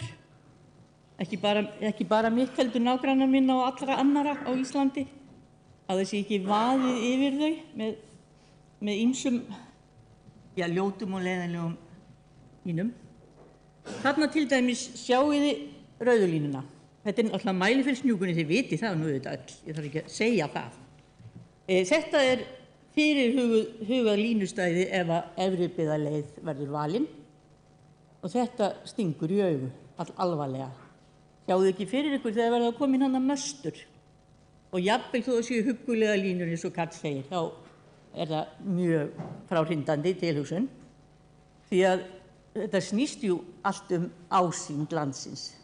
Hvernig ætlum við að skila þessu landi okkar til ákomendana? Ætlum við bara að vera með þetta allt saman puntað upp með einhverjum möstrum? Og auðvitað snýst þetta ekki bara Mælifellshnjúkinn, þetta er náttúrulega löng leið eins og allir vita. Svo vil ég taka það skýrt fram að landeigendur þeir styðja af heilum hug uppbyggingu raforkukerfis á Íslandi. En við erum alveg gallhörð á því, við munum ekki leyfa línulagnir, loftlínur yfir okkar lönd. Það verður ekki gert baráttulaust. En ef að Landsnet væri nú til í að spjalla við okkur jarðstrengi, þá erum við til viðræða, það, því að má ég benda ykkur á það, ég hef enga forsendu til þess að ákveða það hvort að Landsnet að bera á borð fyrir okkur sannleikann að þetta ekki hægt og þetta ekki hægt. Það það sem okkur alltaf sagt. En auðvitað þurfum við öll á rafmagni að halda. Við erum ekki að bera á móti því. Og bæði við og þið og við öll þurfum rafmagn, en það skiptir máli hvaða aðferðir notum við að koma því til neytanda. Og okkar sýn svo að þessi Blöndulína 3, hún sé í raun hugsuð fyrir stóriðju. Hún ekki fyrir heimilin í landinu eins og þið sjáuð, heldur hún fyrir stóriðjuna. Þess vegna þarf þetta að vera svona stórt og mikið allt saman. Eins og þið sjáuð á þessari mynd, þá dugar huggulegu tréstaur fyrir rafmagnsflutning á Reykjavíkursvæðinu. Og það hefur dugað hingað til, en auðvitað viðurkenni ég að það eru breytingar í vændum, mikil ósköp. Nú, Landsnet gerði þann stóra feil að þegar það var byrjað að tala Blöndulínu 3, þá settu þeir eiginlega bara undir sig hausinn og bara, já, þetta kannski ekki satt beint hótanir, jú, þeir hafa auðvitað hótað okkur, því að þeir ákváðu bara, svona skal það vera og við áttum svo bara að hlýða. En mér ekki ákaflega vænt að ég rakst á það í Mogganum daginn þetta með undirbúning á verkefnaráðinu, en það hefði nú verið gott Guðmundur að gera þetta fyrir 10 árum. Það hefði svona, ég held að þetta verkefni væri komið lengra ef það hefði verið gert. Og sennilega, já, væri bara komin lögn til ykkar allra. Ég hef trú á því. Þetta bréf sem þið sjáið þarna, það nú skrifað árið 2014 og þarna segir Landsnet beinum orðum að þeim finnist ekki ástæða til að skoða nánar lagningu jarðstrengja. Það bara einstefna, við ætlum að setja stóra línu, loftlínu og við ætlum ekki að skoða neitt annað. Þetta bréfið sem sagt skrifað til Akureyrarbæjar og við erum látið þá bara vita af þessu. Nú hérna sjáum við hverjir eru raforkunotendurnir og þetta var nú svo sem búið að koma fram hérna áðan. Það eru álrisarnir sem að nota sem sagt svo mikið af orkunni. Þetta ekki heimilin í landinu og takið eftir þetta raforkunotkun stórnotendana þetta frá 66 upp í 568 kilowatt. En öll heimilin í landinu, þau eru með minna. Þau eru með tæp 500 á þessu og þannig við að tala 2016. Þetta kemur fram í raforkuspánni 2017 til 2050.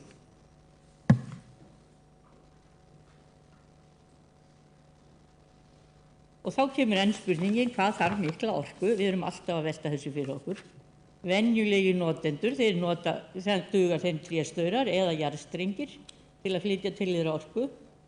En stóru notendunni, þeir verða þá 220 kV línur til þess að fungera.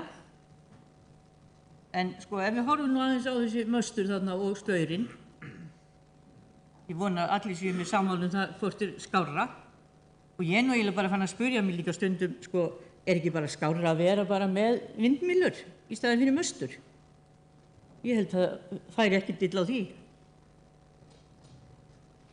Þarna sjáum við fyrirhugaða leið, eða 2 leiðir sem eru í boði núna í Skagafirði. Annars vegar það Blöndulína Efribyggðin og svo Héraðsvatnaleið. Á hvorugri þessari leið eru mannvirki. Það verið að taka nýtt land til að sóða út, vil ég leyfa mér að nota.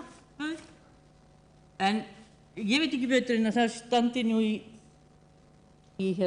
þingsályktunartillögunni stefnu stjórnvalda í uppbyggingu flutningskerfis raforku að það skuli leita leiða til að draga úr sjónrænum áhrifum með þróun nýrra flutningsmannvirkja sem falla betur að umhverfinu og velja stæði þannig að sjónræn áhrif eða önnur umhverfisáhrif séu sem minnst.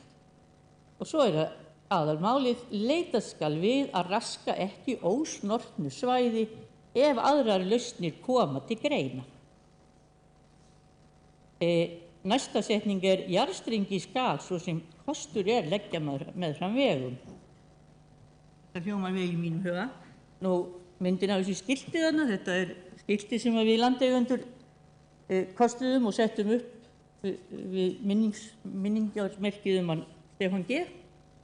Endilega stoppið hann einhvern tímann og kíkið á þetta. Og það kannski í sambandi við þetta allt til að benda ykkur á að við landeigendur, við erum ekki að vinna vinnun okkar. Þetta okkar hagsmunamál.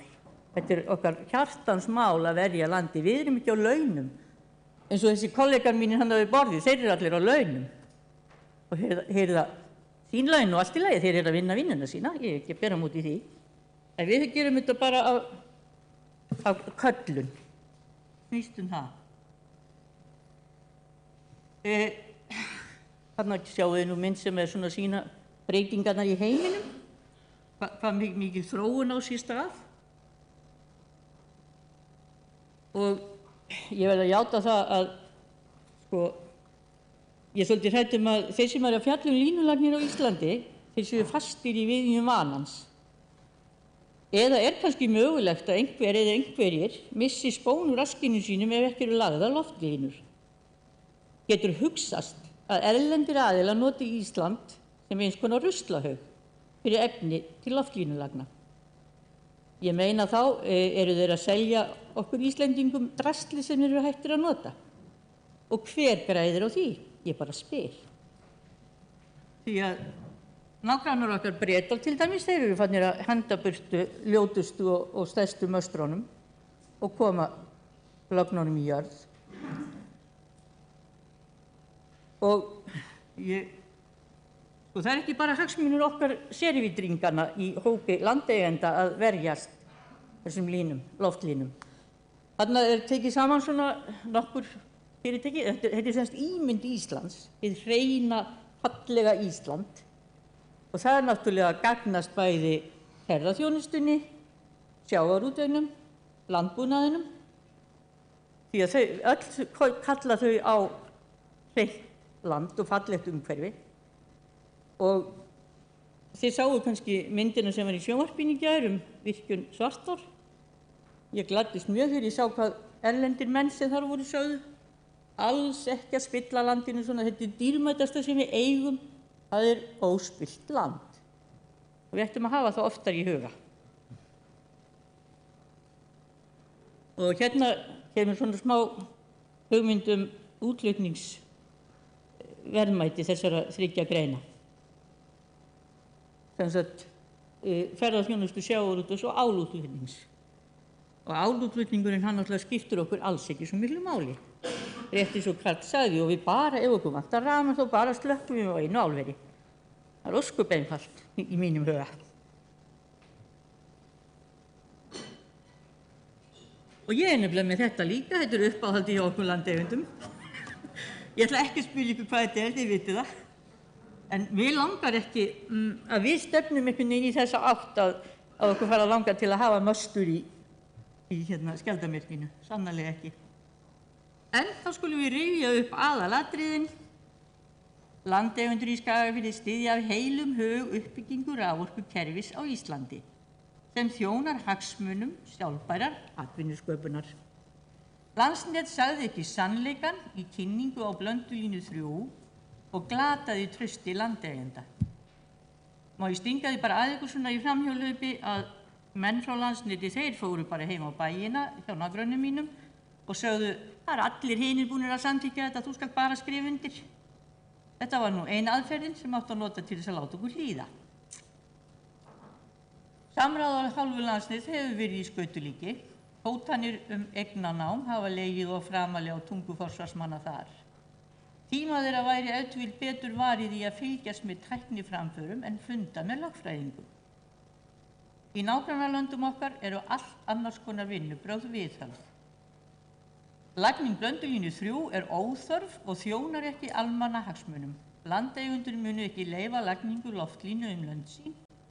Sjálfsagt mál er að leyfa lagningu jarðstrengs, enda sé samráðsgætt og eðlileg vinnubrögð notuð.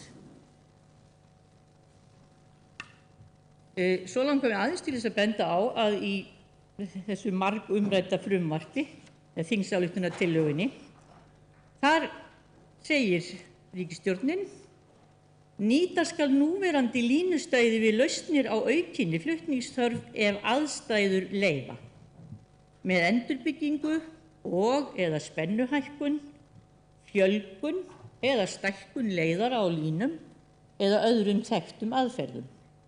Og þá bara spyr ég, við vitum ósku vel að tækniframfarir eru miklar og þá bara komin hann að lausna á málinu. Aðeins, þetta er bara, við lítum á þetta sem skammtímaverkefni, græjum bara betri línu þannig á sömu leiðinni og svo verður þetta allt sett í jörð innan 10 ára vonandi. Vegna þess að það stendur líka í þessar ágætu þingsályktunartillögu og ég sé það þar að ríkisstjórnin hugsar aðeins fram í tímann, því þeir setja þar: ýmsar tækniframfarir hafa átt sér stað á síðustu árum á sviði jarðstrengja og er því ástæða til þess að kanna enn frekar möguleika á því sviði miðað við íslenskar aðstæður og að teknu tilliti til jafnvægis milli efnahagslegra, samfélagslegra og umhverfislegra þátta. Og heyr fyrir þessu. Takk fyrir mig.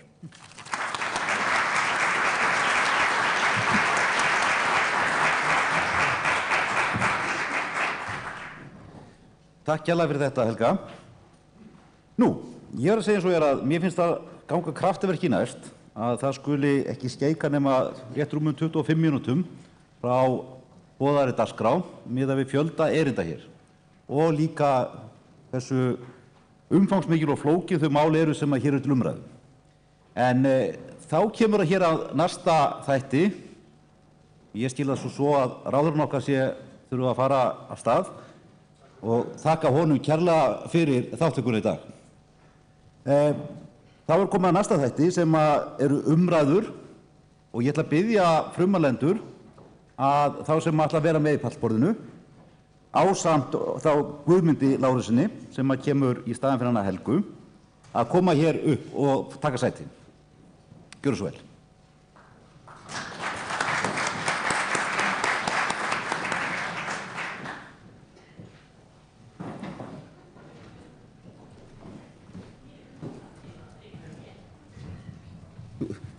Þú ert frí.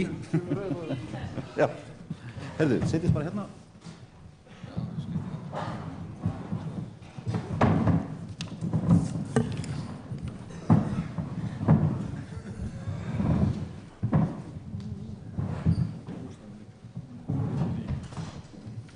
Gott og vel.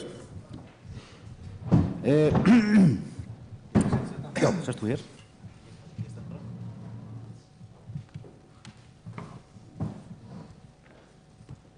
Ég ætla að leyfa mér að kannski varpa fram einni spurningu hér í upphafi og svo tökum við bara á móti spurningum hér úr salnum og höfum þann háttinn á að fólk stendur upp og kynni sig.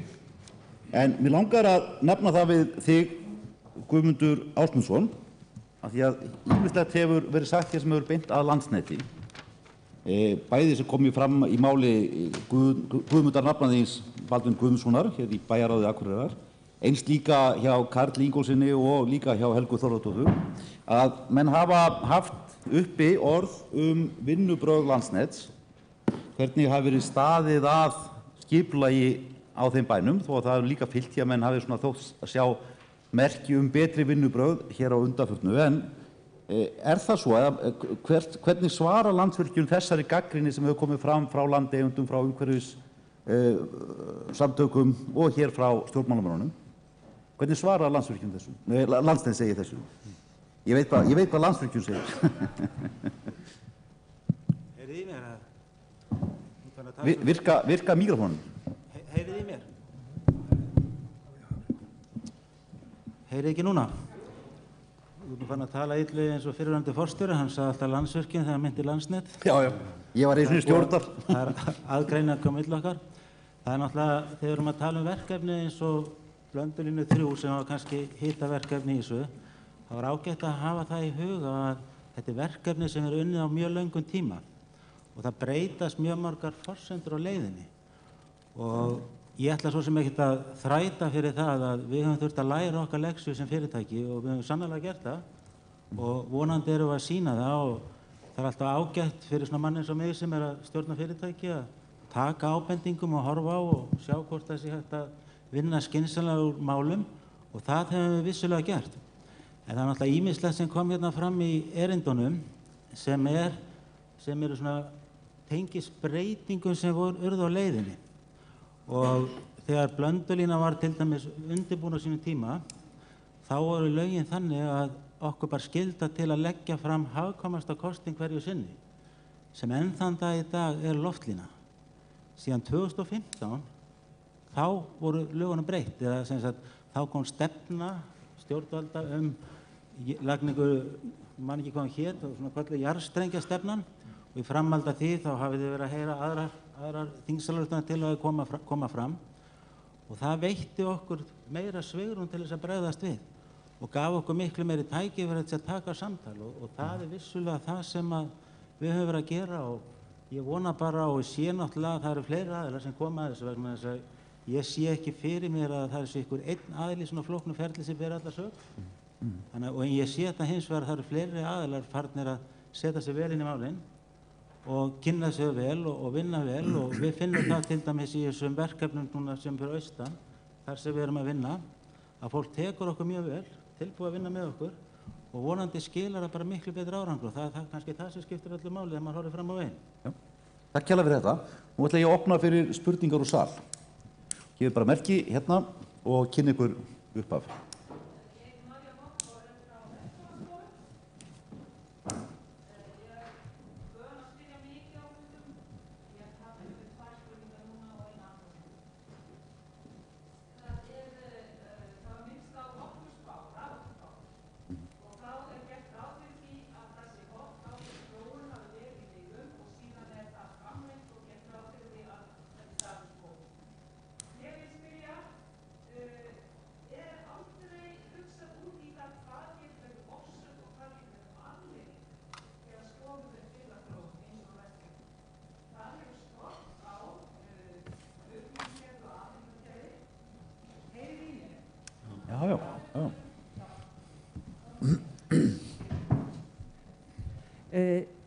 Á Vestfjörðum hefur verið að jafnaði 10% fækkun undanfarin áratug eða svo en það er mjög mismunandi eftir byggðarlögum og það vill svo til að þar sem raforkukerfið er síst, þar hefur fækkun verið mest. Og ég vil vekja athygli á þessu vegna þess að þegar byggður upp dreifi og flutningskerfi þá er sagt að það verði að gera ráð fyrir þróun og breytingum tekið tillit til þess að hafa aðeins meira í pípunum heldur en byggðaþróunar sýnin gefur kynna. Þetta var fyrsta spurningin og önnur spurningin til Landsnets. Hvenær er hægt að komast í samstarfsráð? Ég vil nefnilega taka fram að Vestfirðingar eru byrjaðir að vinna heimavinnu sem hreinlega að skoða hvaða línulagnir hugnast þeim þegar við horfum á virkjanir eins og Austurgilsvirkjun og Hvalárvirkjun vegna þess að þær hugmyndir sem hafa verið lagðar á borð af hálfu Landsnets hugnast heimamönnum ekki. Ef einhvern tímann á að fást botn í þetta mál þá viljum við gjarnan byrja á morgun. Takk. Kemur það til greina síðari spurningin. Takk fyrir þetta, María. Ég ætla kannski að byrja á því að beina fyrir spurningunni hver vill taka hana. Ég ætla ekki að senda þetta á alla línuna, það er alveg óþarfi. Bara fá orkumálastjóra til þess að byrja. Já, ég held að þetta sé mjög góð spurning einmitt með þessa raforkuspá. Hún auðvitað bara gerð til þess að hafa svona nokkurn veginn sjá hvernig þróunum verður næstu ár og það kemur auðvitað þegar við erum spá fyrir hvernig við þurfum að hækka gjöld í bæði flutningi og dreifingu og svo framvegis. Það er svona stjórnsýslulegt tæki sem við notum. Í raun og veru auðvitað reynum við að hafa hana síðan sem réttasta, en það er alveg rétt að þarna ber að hugað orsök og afleiðingu. Ef við sjáum bara þróun flestra landa í heiminum þá sjáum við það að hagvöxtur, 1% hagvöxtur kallar nokkurn veginn á 2% aukningu í raforkunotkun. Þannig er það svona yfir línuna og það er alveg ljóst að í löndum þar sem að ekki er nóg framboð á öruggri raforku, þannig að sé hægt að byggja upp atvinnulíf og það hlýtur að gilda svæði eins og Vestfirði, að þá verður ekki hagvöxtur. Og þannig að þetta er alveg fullkomlega rétt ábending. Hér er sem sagt orsök og afleiðing hangið saman. Takk. Okay. Og þá, hvað var það, Landsnet? Ég kannski svara henni spurningunni að það fyrirkomulag sem við í dag, það heitir verkefnaráð og þá erum við farin að fjalla einstaka framkvæmdir og þar erum við að reyna að færa samráðið og samtalið eins framalega og hægt er og raunverulega taka það áður en við förum að stað og svo samhliða allri rannsóknarvinnunni. En þetta á við einstaka verkefni. Mér heyrist og hins vegar verið að tala kannski mynstrið í landshlutanum Vestfjörðum, þar sem er verið að tala mörg verkefni á miklu fyrra stigi og það er verkefni sem við erum að leysa í kerfisáætluninni. Í dag þá er það bara opið ferli, þannig að hver og einn getur komið með athugasemdir inn í kerfisáætlunina á undirbúningsstigi og hún er gefin út árlega og við fyrir væntanlega að senda drögin út fljótlega af næstu kerfisáætlun og svo bara tekur opið ferli við sem hver sem getur gert athugasemdir. Við höfum hins vegar horft á önnur lönd, hvernig þau leysa þessi mál og þar er unnið með dálítið öðrum hætti, til dæmis í Danmörku, þar sem menn eru með svona hagráð sem er þá líka okkur til ráðgjafar nánast kerfisáætlun og hvað annað og það á svona breiðari grundvelli og þar væri náttúrulega vettvangur eins og fyrir Vestfirðinga að koma að sínu sjónarmiðum í gegnum svoleiðis ef slíku ráði væri komið á. Þannig að það er svona lýðræðislegra fyrirkomulag. Ná, spurning hér.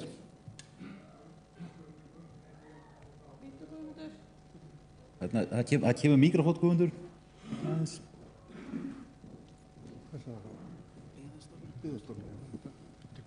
Guðmundur Guðmundsson heiti, ég kem frá Byggðastofnun. Í kerfisáætlun Landsnets var gert ráð fyrir tiltölulega löngum jarðströng yfir hálendið. Það virðist vera út af borðinu kannski núna, en það sem ég langar til að spyrja er hvað eru jarðstrengir raunhæf lausn í uppbyggingu á raforkukerfinu og til dæmis það eins og byggðalínukerfinu?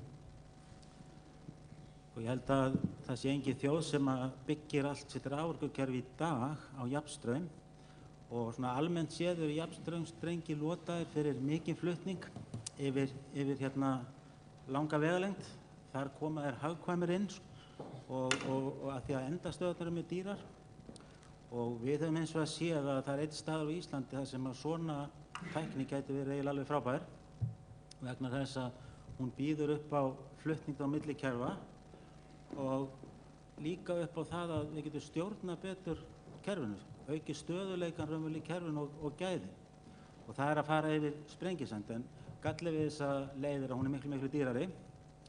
Nú, hvað er þetta statt í kerfinu hjá okkur? Við erum náttúrulega, eins og ég sagði, við erum að horfa núna á þessar framkvæmdir sem við leggjum áherslu á hérna fyrir norðan, það er að segja Kröflulínu 3, Hólasandslínu og Blöndulínu og svo á Reykjanesi.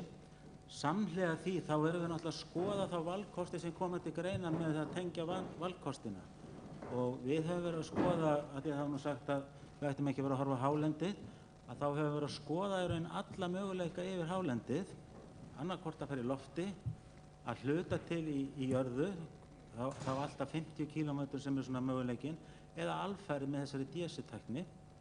Þetta eru bara valmöguleikar sem menn þurfa að skoða í samanburði við aðra. Nú hinn valmöguleikin er að þá að fara vængjaleiðina og það eru líka viðkvæmsvæði eins og kom hérna fram hjá Kalli áðan sem er Fjallabak, sem er gríðarlega viðkvæmsvæði og held ég fyrsta friðland á landinu, ef maður rétt, og Suðurströndin öll. Þannig að það eru líka viðkvæmsvæði sem þarf að glíma við og við erum bara að stilla upp öllum möguleikum og þegar við erum komin svona með einhvers konar mynd á þetta, þá er kannski orðið tímabært að fara að ræða þá valkostin. Það er dálítið í það ennþá. Ef maður aðeins bæta við þetta, þá hefur vinnuhópurinn þessi jarðstrengjamál svolítið horft til Evrópu og Evrópusambandið er að vinna núna verkefni sem á að stór auka tengingar á milli landa. Þetta sé stefnt að því að flutningsgeta yfir landamæri eiga nema um það bil 30% af orkukerfi hvers lands og þetta er gert til þess að hægt sé að miðla orku álfuna á milli, sérstaklega hugsað fyrir óstöðuga orkugjafa eins og sólorku og vindorku að það sé þess að miðla þessum alla álfuna. Það blæs alltaf einhvers staðar og það er verið að undirbúa alveg gríðarleg jafnstraumsflutningskerfi.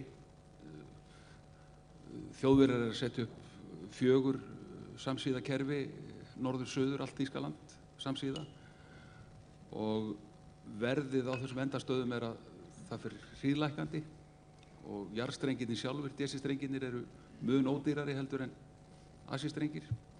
Þannig ég held að tíminn vinnur mjög með þessari mögulegu DC-leið yfir Sprengisand, hvort sem að menn eru svo tilkipilegi til þess eða ekki. Það er annað mál. Já, takk fyrir þetta. Svo var spurning hér aftast til vinstri, já, gjörðu svo vel.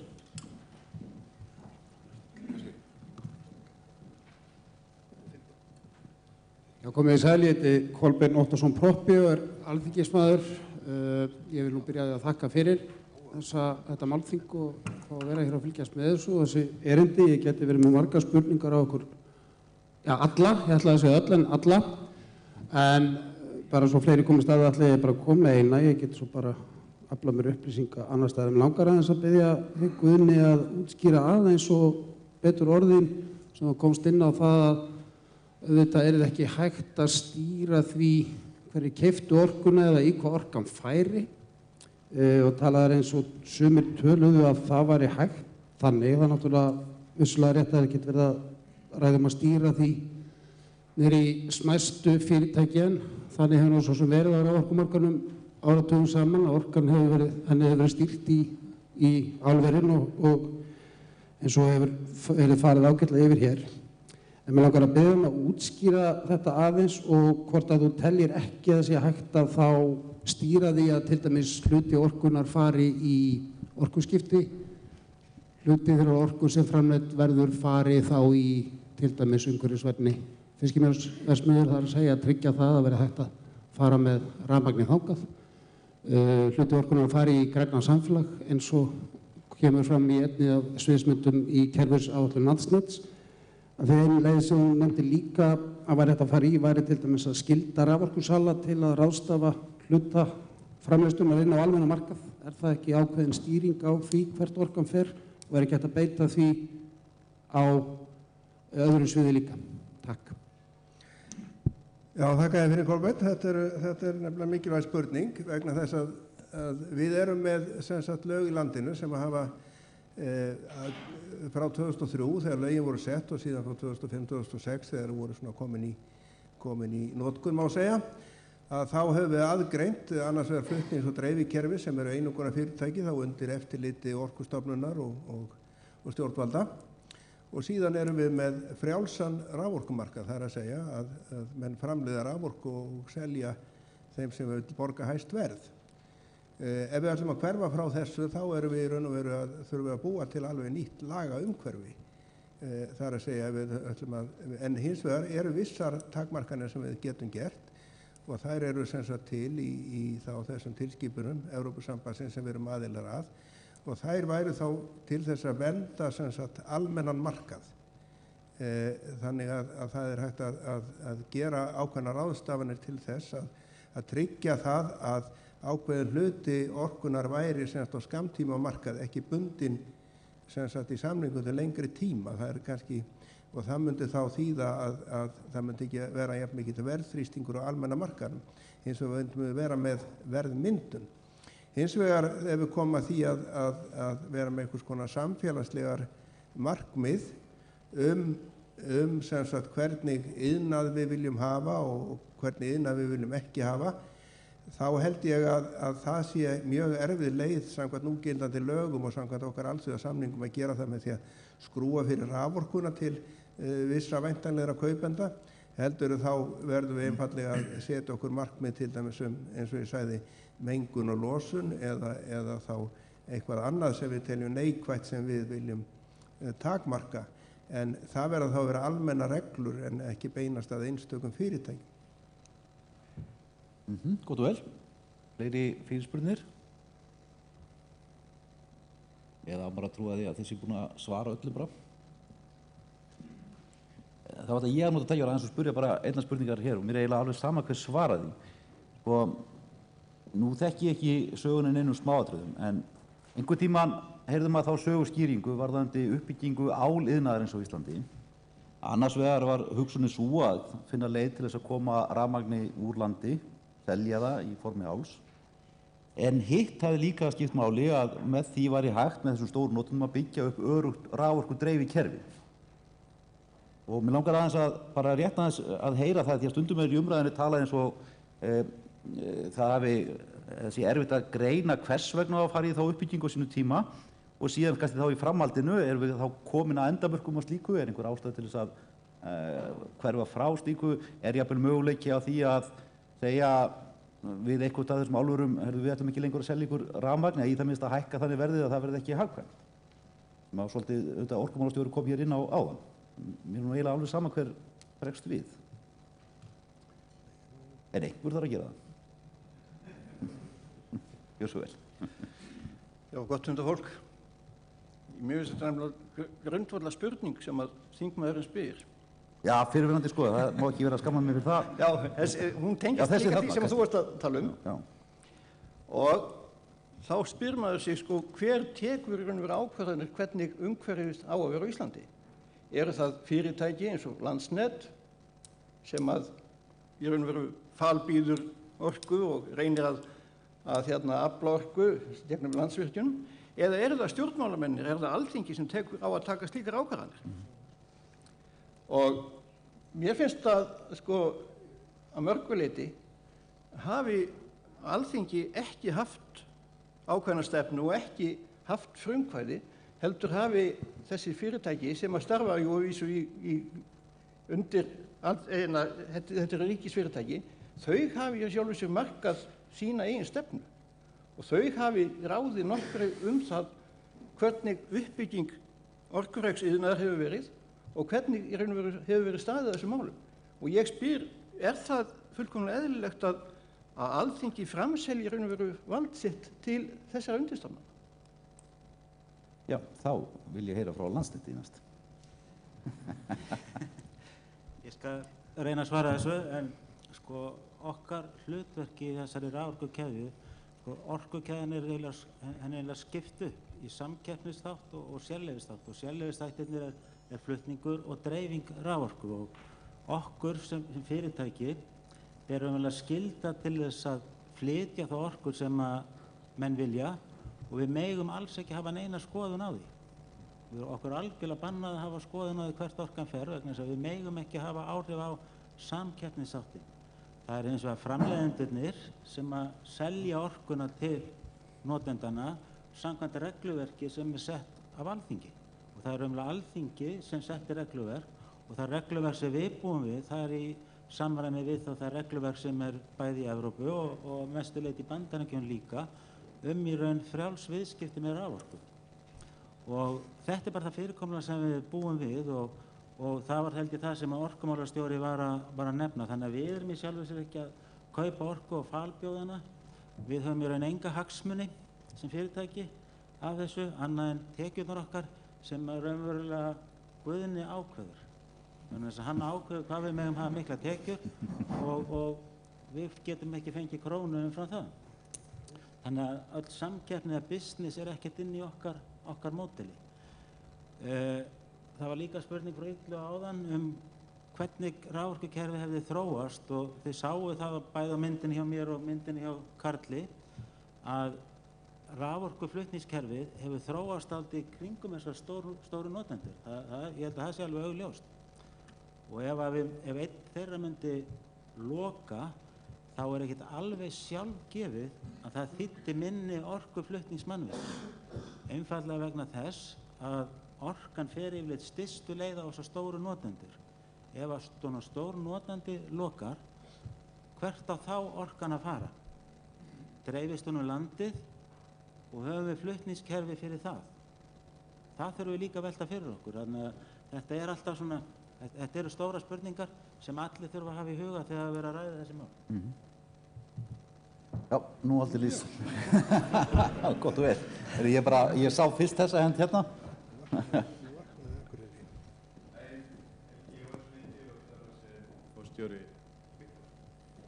Starfa sem forstjóri Norðurorku.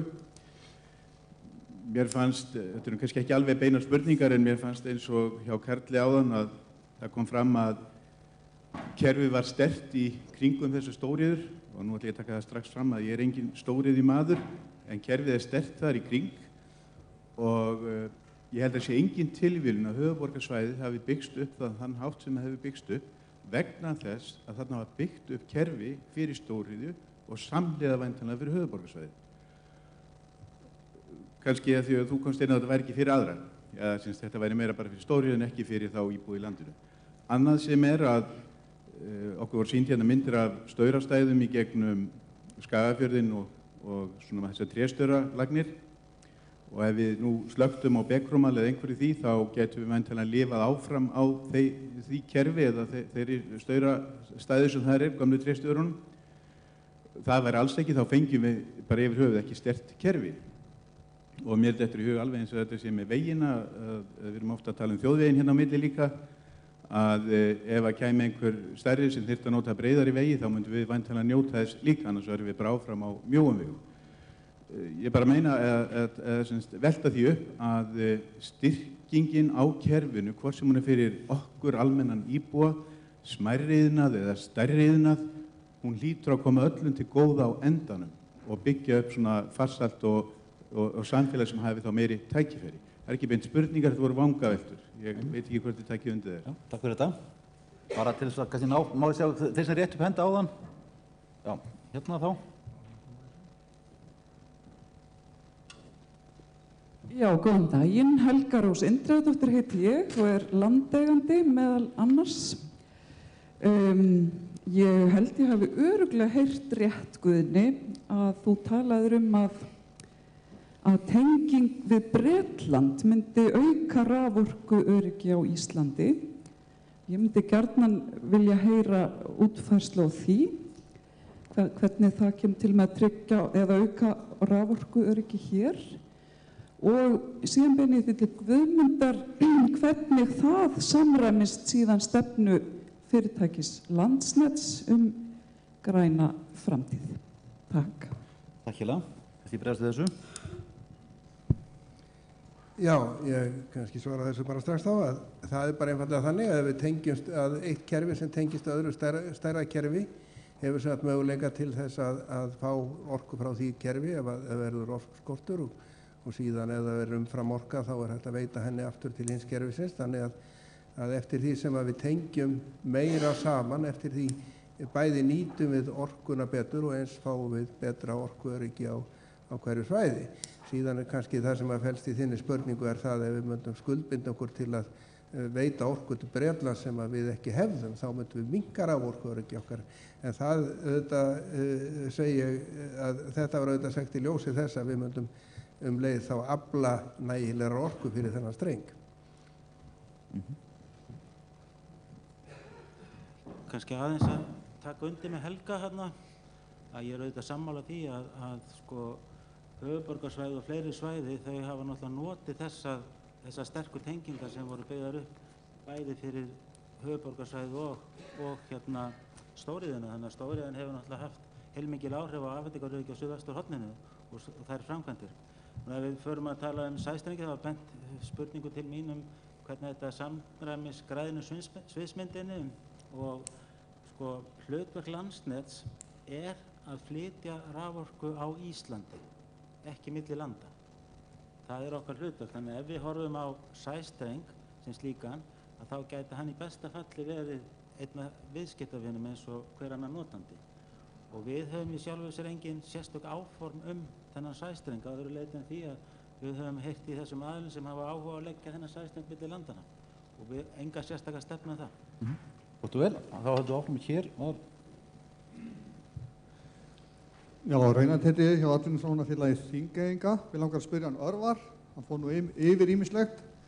Við langar aðeins að spyrja hann út í mögulega rafvæðingu verksmiðju Ísfjarðarlandsins á Þórshöfn og þá kannski bæði út frá því ef það væru möguleikar, hvernig svona liti það út rekstrarlega, þú nefndir ákveðnar tölur, og kannski tengt í sjámennað eða sjámennað framundan að, hvað maður segja, orkugjafinn hafi einhver áhrif á markaðsmálum hjá þessum fyrirtækjum. Það er að segja, veikir það stöðuna að vera þarna en ekki með grænu orkuna í framleiðslunni, af því þetta er nú matvælaframleiðsla í grunninn. Já, takk fyrir spurninguna. Í fyrsta leið þá sett ég náttúrulega svakalega glæru fram til þess að sína að þetta er nú reyndar græn orka sem við erum að nota, þótt þetta sé olía. En fyrsta leið náttúrulega er bara ekki hægt að fá þessa orku hvorki í Vestmannaeyjum né á Þórshöfn eins og staðan er núna. Þannig að það er í raun miðað við hvernig við höfum horft á þetta er bara, hefur okkur fundist þetta bara ofboðslega ólíklegt að við séum nokkuð tímann að fá þessu orku. Þannig að við byrjum bara því, Síðan það hitt að það fóru allar aðra verksmiðjur í raforku. Þær eru náttúrulega gátuð á þessum tíma en raforkuverðið var miklu lægra. Og þá erum við að tala þessa ótryggu orku, það þýðir ekki að bera þetta sama við heimili eða eitthvað. Og það er búið að hækka þessa orku. Þetta raforkuverð óbúðslega mikið, en á sama tíma er gengi krónu og olíuverð að sveiflast mikið og þetta getur það komið upp að verða ódýrara. En það kostar óbúðslega mikla peninga. Þetta eru 400–600 milljónir á hvora verksmiðju. Varðandi markaðsmál, þá þetta er alltaf að aukast, þessi krafa vottanir og slíkt. Og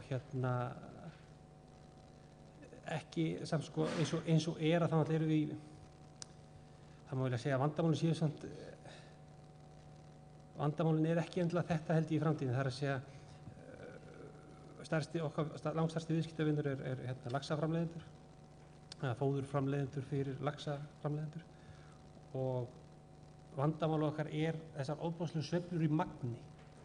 Við getum ekki afgreitt við getum ekki sagt þeim að þið getið keypt 5.000 tonn næsta ári. Við vitum ekkert það. Og þess vegna eru allir þessi laxaframleiðendur að reyna að þróa fóður með sem minnstu fiskiolíu og fiskimjöli. En það er samt að koma inn þessi krafa lífræna, þessar vottanir og við erum þar að einhver leyti, en það getur vel verið að koma upp svo stað að það verði mun herra verð fyrir í raun þá endanum lax sem er alinn á fóðuri með litlu kolefnisspori. Síðan erum við náttúrulega að keppa við fyrirtæki í Chile og markaðurinn er í heild sinni meira og minna fyrir utan eiginlega Ísland í gasi eða olíu. En þetta getur ekki skerst. En eins og staðan þá er þessi raforka, og það liggur okkar blessun, það liggur við með hvernig raforkuverðið við þróast. Það segir alveg eins og Ok, takk fyrir þetta. Hverju voru eftir hér? Já, kjósa vel. Já, takk bara kærlega fyrir þessi erindi og við höfum gjarnan vilja sjá fleiri kvenmenn við pallborðið en það vonandi verður betra næst hjá okkur. En það sem ég langaði að spyrja að því Karl kom inn á varðandi að stóriðjan væri ekkert að taka þátt í uppbyggingu á flutningskerfinu og fá aðeins skýrari mynd af því. Ég kannski misti af einhverju, ég skrappa aðeins fram áðan. En er það út af þessum samningum og á það eftir að breytast eða er við njörfuð þannig niður til framtíðar að stóriðjan sé ekki taka þátt í uppbyggingu flutningskerfisins eða endurnýjun eins og þarf?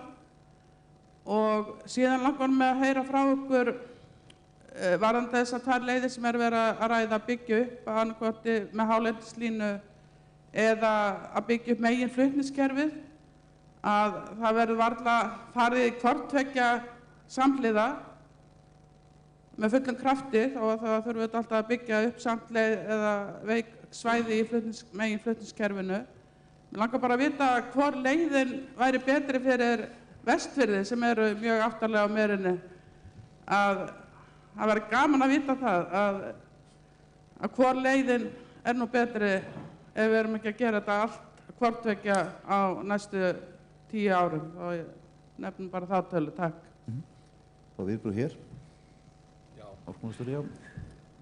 Þetta með stóriðjan borgar, eða séttar að sagt, samningarnir við álverin og núverandi samningur við Elkem eru þess eðlis að þeir eru flestir frá þeim tíma sem að Landsvirkjun sjá sjálfum að flytja raforkuna á staðinn. Og það var gerður samningur upp á verð og það innifól flutningskostnaðinn. Þannig að nú er búið að splitta þessu upp. Landsnet með flutningsþáttinn og Orkustofnun úrskurðað flutningsverðið. Og þetta breytir engu fyrir þessa kaupendur sem að hafa þessa samninga og þetta er yfirgnæfandi meirihluti raforkunar. Því að breytingar á flutningskostnaði þeir verða bara til þess að hækka eða lækka skilaverði til framleiðandans. Þannig að þegar farið er að tala gríðarlegar uppbyggingu í flutningskerfinu þá má gera ráð fyrir því að flutningsgjöld hækki og þá lækkar einfaldlega skilaverði til þeirra sem selja þessum aðilum raforku og það eru náttúrulega megnurinn til Landsvirkjun og Orkuveitu Reykjavíkur sem eru þá fyrirtæki í almannaeigu. Þetta er svolítið sérkennilegt fyrirkomulag og þú spyrð Vestfirðina. Það skiptir engu máli fyrir Vestfirðina hvort það verður byggð stór lína frá Sigöldu og Austurum, hvort það verður lögð yfir Sprengisand eða hvort það verður frá Grundartanga og þá leiðina norður í Blöndu. Það skiptir engu máli fyrir Vestfirðina. Því að þessi menn sem að hér sitja með til beggja liða, þeir hafa báðir komið, eða þeirra fyrirtæki stofnanir að ágættri skýrslugerð raforkumál á Vestfjörðum, þar sem að kemur bara mjög skýrt fram að það sem mestu máli skiptir til framtíðar fyrir raforkuöryggi á Vestfjörðum, að það komi raforkuframleiðandi sem tengist inn í endan á kerfinu. Allra best væri að það fá virkjun sem tengist beint inn á Ísafjörð. Því þá er verið að fæða inn á kerfið úr báðum endum og önnur leiðin má klikka. Og það skiptir engu máli hvað við hlöðum á kerfið á innfæðingarendanum í Hrútafirði. Því að flöskuhálsin þessi langa flutningsleið og ég sakna þess eiginlega þeirri umræðu sem hefur verið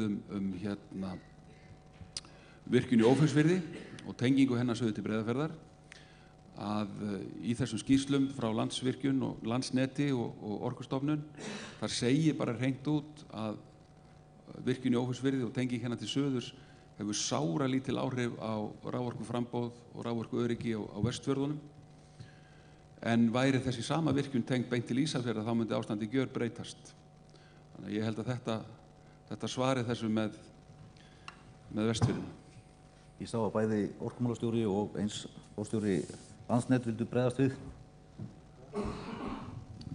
Já, takk. Það er kannski fyrstulega benda á að þetta er alveg rétt að eldri raforkusamningar voru gerðir þannig að flutningur og orkusala og sala orkuflutningi var í einu pakka.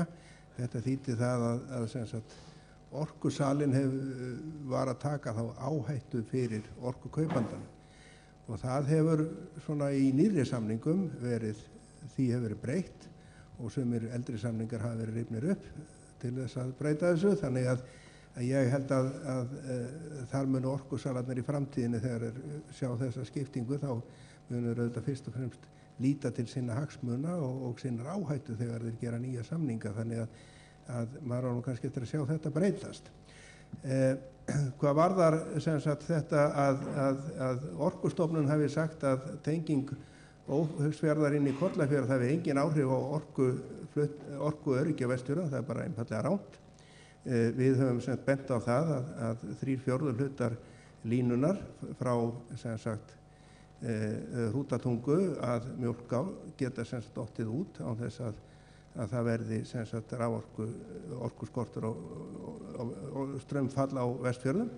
Þannig að þetta skiptir auðvitað miklu máli og er mikill áfangi í því að skapa orkuöryggi á Vestfjörðum, en í raun og veru þá þarf að klára þá frá Kollafirði í Mjólká með tvöföldun, en það er auðvitað miklu styttra heldur en að tvöfalda leiðina frá Hrútatungu í Mjólká. Þannig að halda því fram að þetta skipti engu máli, það er bara málflutningur sem að menn hafa stundað hérna til þess að villa í þessu samhengi, og nú þegar að vera að bera þetta upp á Orkustofnun, þá er ég að segja, þá finnst mér að vera nokkuð langt gengið. Nú, hvað var, ég ætla nú að gefa þá bara Guðmundi orðið hérna.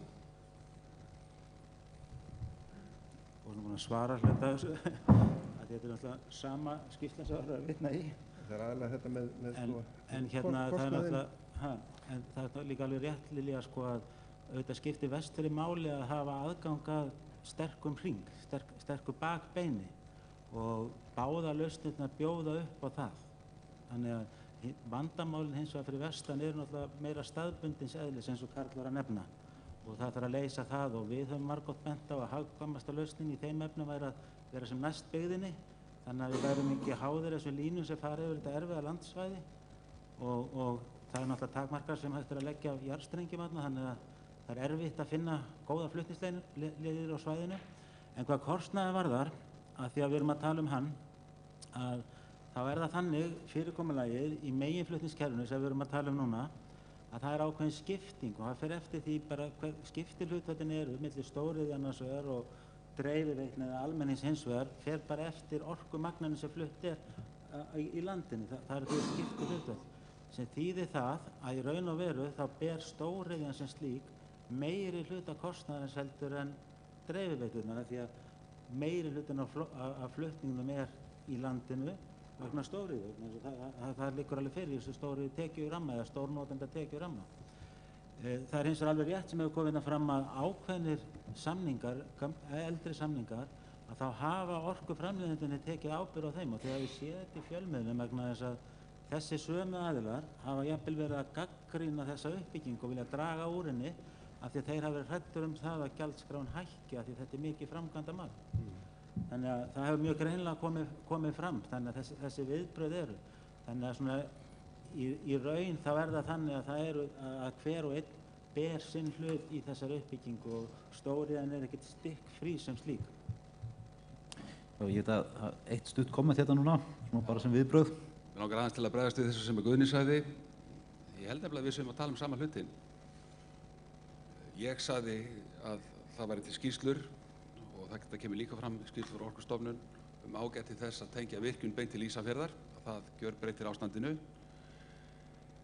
En Guðni vildi meina að það væri líka gott að þessi virkjun væri tengt suður til Breiðafjarðar, eins og Hvalármenn hafa verið að tala núna, en svo bætti hann við, svo þyrfti náttúrulega tvöfalda línuna þangað á vestur. Þannig að ég er náttúrulega að tala um, við erum náttúrulega báðir að tala um að leggja línu frá virkjun og til vesturs, nema Guðni var að tala um að taka þetta liggja til suðurs fyrst. Ég held að við séum nú alveg sammála um þetta. Það var þetta alveg yndislegt.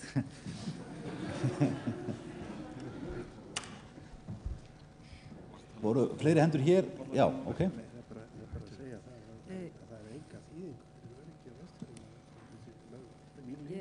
Hótaði því að ég væri með fleiri spurningar. Ég ætla aðeins að taka upp þetta varðandi skipulagið, vegna þess að mér þótti erindi Einars gott. Hann minntist á orð sem að við höfum í rauninni aldrei skilgreint í íslenskri löggjöf, og það er orðið friðun eða verndun. Og ég er með eiginlega áskorun það að þetta orð verði skilgreint og hvað það þýðir í raun og veru að taka eitthvað í verndarflokk. Er það að eilífu eða hvað þýðir þetta mál? Þetta skiptir verulega miklu máli varðandi framtíðina. Til Skipulagsstofnunar vil ég beina einni spurningu, og hún er þannig: ef það væri bara ákveðið í eitt skipti fyrir öll að allar rafmagnslínur, vegir, ljósleiðari, vatnslagnir, öll mannvirki í raun og veru sem að þurfa að þvera mikið landslag væru lögð samhliða og jafnhliða alla leið, alltaf, allstaðar. Myndi það einfalda okkar líf? Spurning? Hvað segir þú, Einar minn? Já, það er nú reynda tilfellið að jarðstrengir og lagnir þær hafa áhrif á umhverfið. Má ekki gleyma því. Þær hafa áhrif á landnotkun og möguleikann á nýtingu þannig að þetta er kannski, þetta er ekkert einfalt svar við þessari spurningu, skal ég segja þér. En já, það er mitt svar. Já.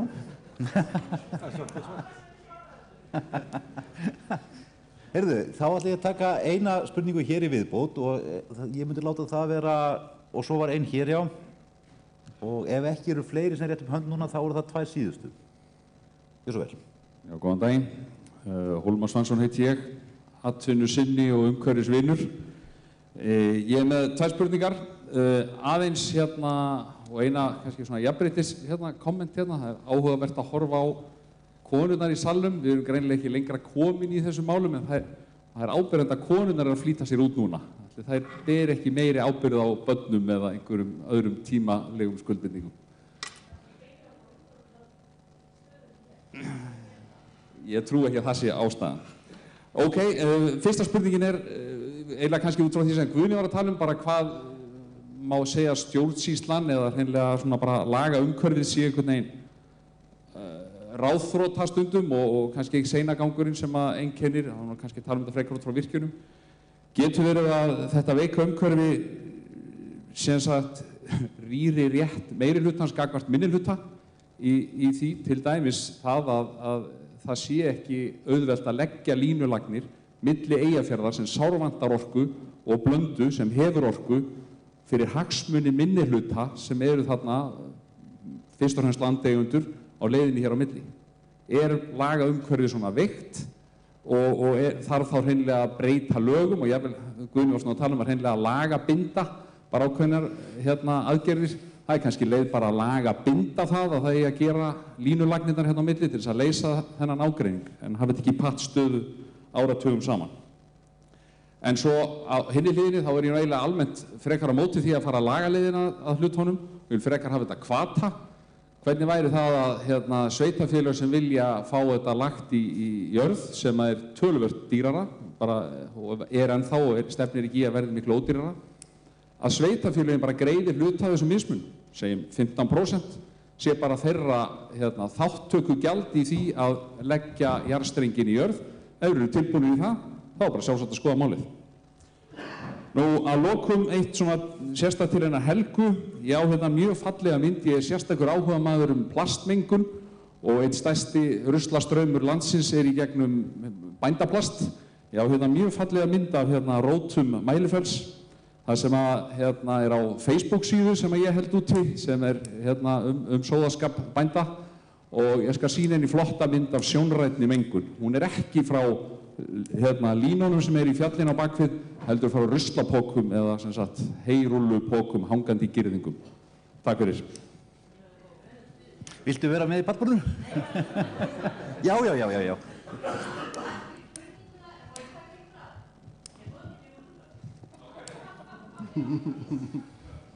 Sá hins vegar ástæðu til að girða til að reyna að veiða það og stoppa það. Já.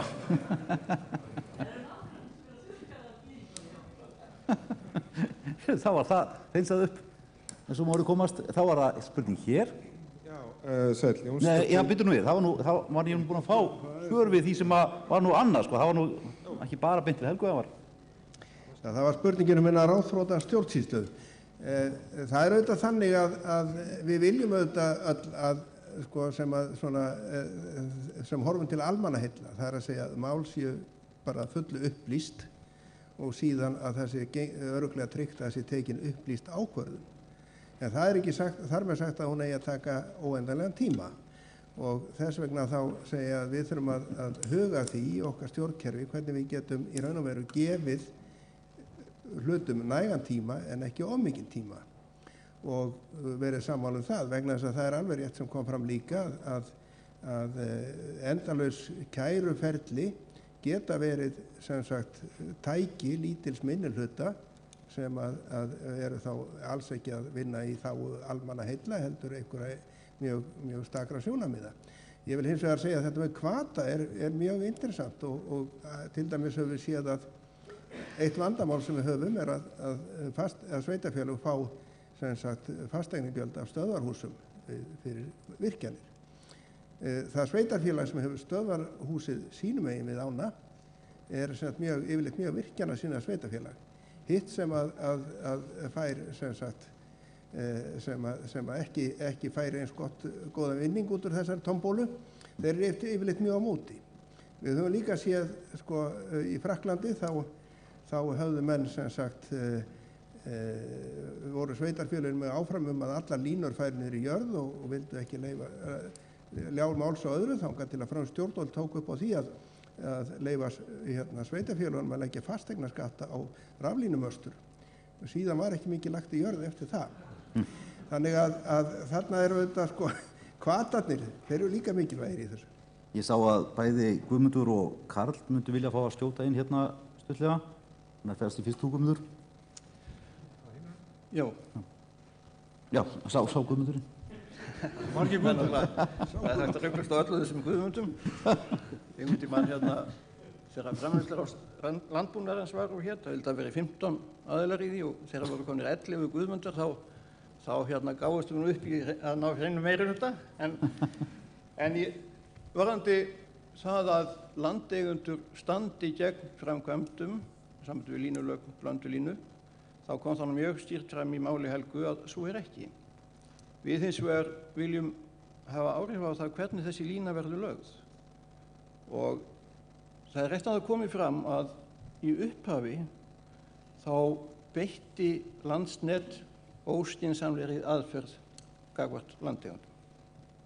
Og ég er alveg sannfærður um það að hefði Landsnet komið fram við landeigendur sem jafningja og sem viðsemjendur, þá væri málið ekki í þeirri pattstöðu sem það er í dag.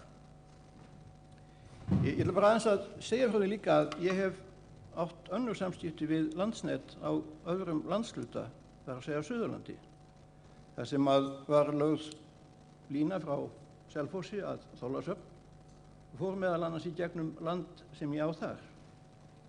Það var fullkomin eining þessa lög, engin andmæli og allir sammála. En framganga lögmanns Landsnets var með þeim hætti að það lá við að málið stoppaði og tefðist.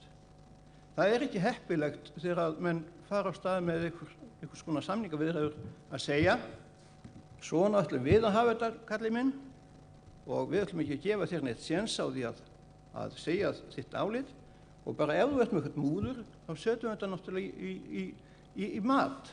Látum matsnefnd eignarnámsbóta bara meta þetta. Sem betur fyrir leystist það mál svona með því að við tókum af skynsemi og ég vona svo sannarlega að Landsnet hafi lært sína leksíu og þurfi ekki að enda öll sín mál í Hæstarétti. En það er með svona vinnubröðum hafa orðið tafir en þær tafir hafa ekki orðið vegna þess að landeigendur hafi sérstaklega staðið gegn framkvæmdinni. Takk fyrir þetta. Sko nú er það þannig að það er flug suður fyrir marga sem að hér eru í pallborð og fleiri kl. 17:25. Við erum á bíl, það er allt í leið. Þannig að ég ætla bara örstutt síðast spurningin hérna og ég vil bæði fá stuttarspurningu og stutt svar. Já, ég ætlaði nú eiginlega bara frekar að fá að setja inn hérna smá athugasemd. Það er búið að tala hérna mikið um það að þetta sé að skila tiltölulega litlu í þjóðarbúið samanborið við aðra atvinnustarfsemi á borð við ferðaþjónustu og fiskeldi. En það dugar ekki að skoða bara eitt og sér flatar útflutningstölur eða eitthvað svoleiðis. Það þarf líka að skoða hversu margir vinna við starfsemina.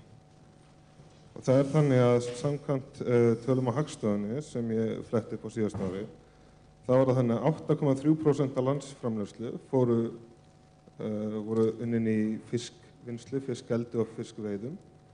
Það var 4,9% af vinnustundum. Ferðaþjónusta skilaði 6% af landsframleiðslu með 3,7% af vinnustundum. En veitustarfsemi og iðnaður, og þá er verið að tala um allan orkugeirann, alla hitaveituna og allan iðnaðinn, skilaði samtals 8,8% með 2,8% vinnustundana. Miklu lægra hlutfall, miklu hærra hlutfall framleiðslu heldur en vinnustunda. Takk fyrir. Gott og vel, ég ætla bara ekki að leyfa pallborðinu að bregðast við þessu.